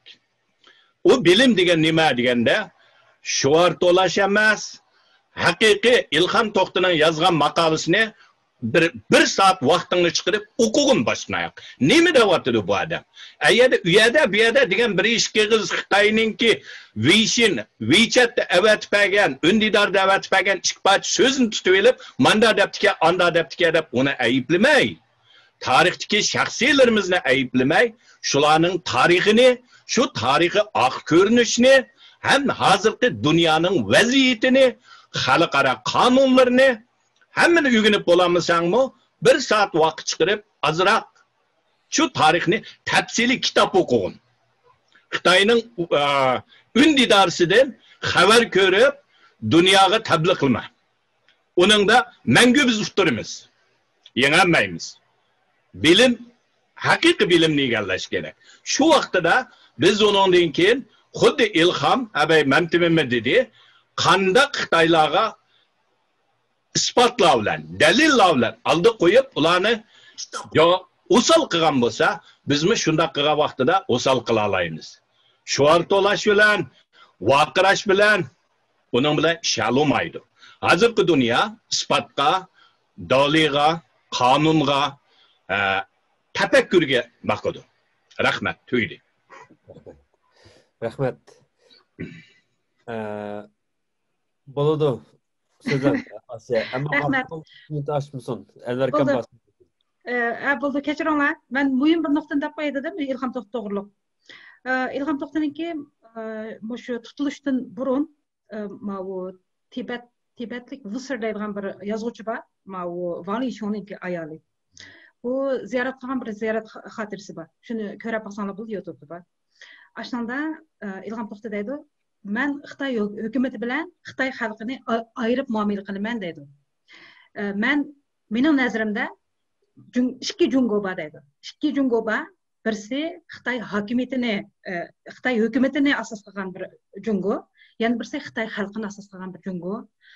Men Xitoy hukumatini asos qilgan jungodan hech qanday umid kutmayman. Bo'libmi meniki tirishchiliklarimda bunday umidni ko'ramadim, lekin men Xitoy xalqini asos qilgan jungodan bir umidni kutaman, ham shunday bir umidlarga erishsamki deb o'ylayman deydi. Bu gapda biz bilamiz İlham To'xtiniki Xitoy mening dushmanim emas, agar men o'lib ketib qolsam turmada meni Xitoy o'tadi deb qaramanglar degan gapi bor. Bu hammamizga ayon. Bu gap haqiqatan nurg'un Uyg'urlarga aytiliqi aks reaksiya qiladi. Yani Xitoy hokimiyati demoqchi-ku bu yerda. Xitoy hokimiyati. Men bu nuqtani tilga olgan nurg'un maqolalarimda, lekin men buni aytib ko'p radiya yegan. Lekin shunaqa bo'lsa bu nuqtani ta'kidlayman, chunki men bir misolni ko'rsatmoqchi. Biz ko'rdik, Amerikaning Trump hukumatida Trump azaldan Xitoy hukumati bilan Xitoy xalqi ayrim. Biz Xitoy xalqi bilan bir safda turamiz. Xitoy hukumati jinoyat sodir qilyapti. Hozir xatolik yurgizyapti. Bu hargiz Xitoy xalqini xatolik emas deyapti. Shunaqa. Lekin Trump hukumati Xitoyga qaratgan jazoni, ya'ni o'xshash qilyapti, yurgizyapti. Xitoyga qaratgan siyosat Xitoyning xalqiga, Xitoyning hokimiyatiga o'xshash bo'lyapti. Bu yerda siyosat yurgizyapti, u ayrilmaydi. Lekin siyosat sahnasida bu narsa ayrildi. Ayrilganlik uchun Xitoy xalqi orqali Xitoy hokimiyatini o'rgilib bo'ladi. Buni Amerika hukumati ham xalqaro buni bilalaydi. Hozir Xitoy cho'ng'ib ketdi, haqiqatan zo'r bir cho'ng bir hokimiyat. Hozir Amerika bilan tang o'tirib tang qo'pman deyotgan bir hokimiyat. Bunda bir hokimiyatni tarix sahnasidan butunlay supurib tashlash bir Amerikaning qo'ldan kelishi notayin. Shunga bu yerda xalq bilan hokimiyatni ayirib etish bu bir siyosiy taktika. Ayni vaqtida İlham To'xti dal shu taktikani qo'llangan. Shu bu to'g'riliqmi? Bizniki xuddi boya Ilshad akam aytgandek, bu siyosatni siyosiy nuqtadan tafakkur qilishga odatlanishimiz kerak. Ko'proq o'rganishimiz kerak. Har bir so'zning keyinda qanday siyosiy ko'rinish bor, qanday ideologiya bor, qanday maqsad bor, bu narsaga qarashimiz kerak. Ham Xitoyni tushunishga ko'proq vaqt sarf qilishimiz kerak. Rahmat. Rahmat Asiya. Eng söz nötini Enver akamızga berayli. Vaxtınız 2 minut Enver aka. Qalma rahmat. Rahmat. Bu sohbetimiz naydi bay bir sohbet oldu. Kütgünümüzden balki hammamizning bo'lishi kerak. Texmo mazmunliq, ma'nilik, foydali bir yig'in, o'zaro yig'in bo'ldi.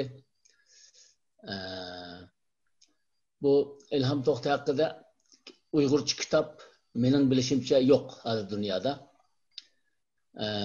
Abduvali deb o'tdi, 2-3 kitob, 2-3 mazmunda ayirib deb. Albatta bularni hammamiz qilish kerak, ularga qo'shilaman. Bayatım şu sizler anlap oturup benim oyluğunum şu beşinla oturup koygan fikirler ayrım mevzularda kan bolsa bir kitap buğudaki fikirlerini oturup koydunlar. İlki pratik deydi hani mi de biz çinimdeyimiz emeli bunlar oylaganda elbette şu değilgenlerin hemmisini imkan tepip plan qilib, projekt qilib qilish kerak. Ama mındal qaraganda bu şu beşinla oturup koygan fikirlerini her biri şunu bir oturup bir uzun bir makalı aylandırsa bir kitap boğdek. Eğer layık görsenler bu bugünkü sohbette İlham To'xti kimdi, onun gayesi neydi, halkımızga nima qildi degan mavzuda oturup koygan fikirlerini toplap yazsanlar, şununki bastırış xirajitini ben tapıma. Şu aldığımızki 2-3 ay kadar kanmasın, yaş evladımızga bilmegen İlham To'xti nemişçili yetivatıdı o solakta. Şunu bilmegen halkımızga takdim kıldığan bir kitap çıkıdı oturuğa. Ben şunu teklif kılmakçı. Eğer sizler şu bugün degellerimizni ben kalemge elip yazıp birmen dep bakul kelsanlar, beşinler ben bunu iktisadını tapıma, bastırış iktisadını hiç bulmasa yaş evladımızga bana İlham To'xti kim dese bana okuyun dep berdiğen bir kitapını oturup çıkaran bolumuz demekçi ben ve hemminlarga rahmet etime bugün nayt hoş oldum. Şu benim gibim kıska. Rahmet Enver aka. Bugünkü sohbetimiz şundaq mo'lusulluq bo'ldi. Hammamiz so'zlagan qimmatlik o'zi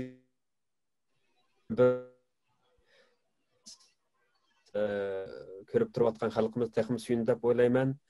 İlham To'xti masalasida İlham To'xtiniki elib borgan faoliyatlari va kutgan orzu umidlarda bu haqda xalqimiz qaytadan bir o'yladi deb o'ylaymiz. Biz her yili bu yıl 6. yılı İlham To'xti Adırım Xitay türmesinde keyinki yılını bunda kütüş xalamaymiz. Bir gün baldır bolsun İlham To'xtiniki erkinlikka chiqishini arzu qilamiz. Şuna xalqimizga bu murojaat, qo'limizdan qandaq harakat kelsa biz şu İlham To'xtini qutuldirish va İlham To'xti orqali milyonlagan Xitoyning jazo lageridagi xalqimizni qutuldirish, bir tal bo'lsin bir Uyg'urning jinni qutuldirish, erkinlikka erishtirish. Buni o'zimizga nishon qilsak, o'zimizning zarur erkin dunyodagi bir mecburiyetimiz deb bilsak, bu Abduvali bu vaqtda naytdi kuchli bir murojaatni o'tirib qo'ydi. Qisqasi, mushundaq suhbatlarning davomli bo'lib turishini orzu qilamiz. Qimmatli vaqtinglarni ajratib bugungi suhbatga qatnashganinglar uchun, qimmatli fikringlarni xalqimizga o'rtoqlashganinglar uchun sizlarga tashakkur etaman. Rahmat. Rahmat. Xo'sh hamsan. Rahmat. Xo'sh hamsan. Salomat bo'linglar.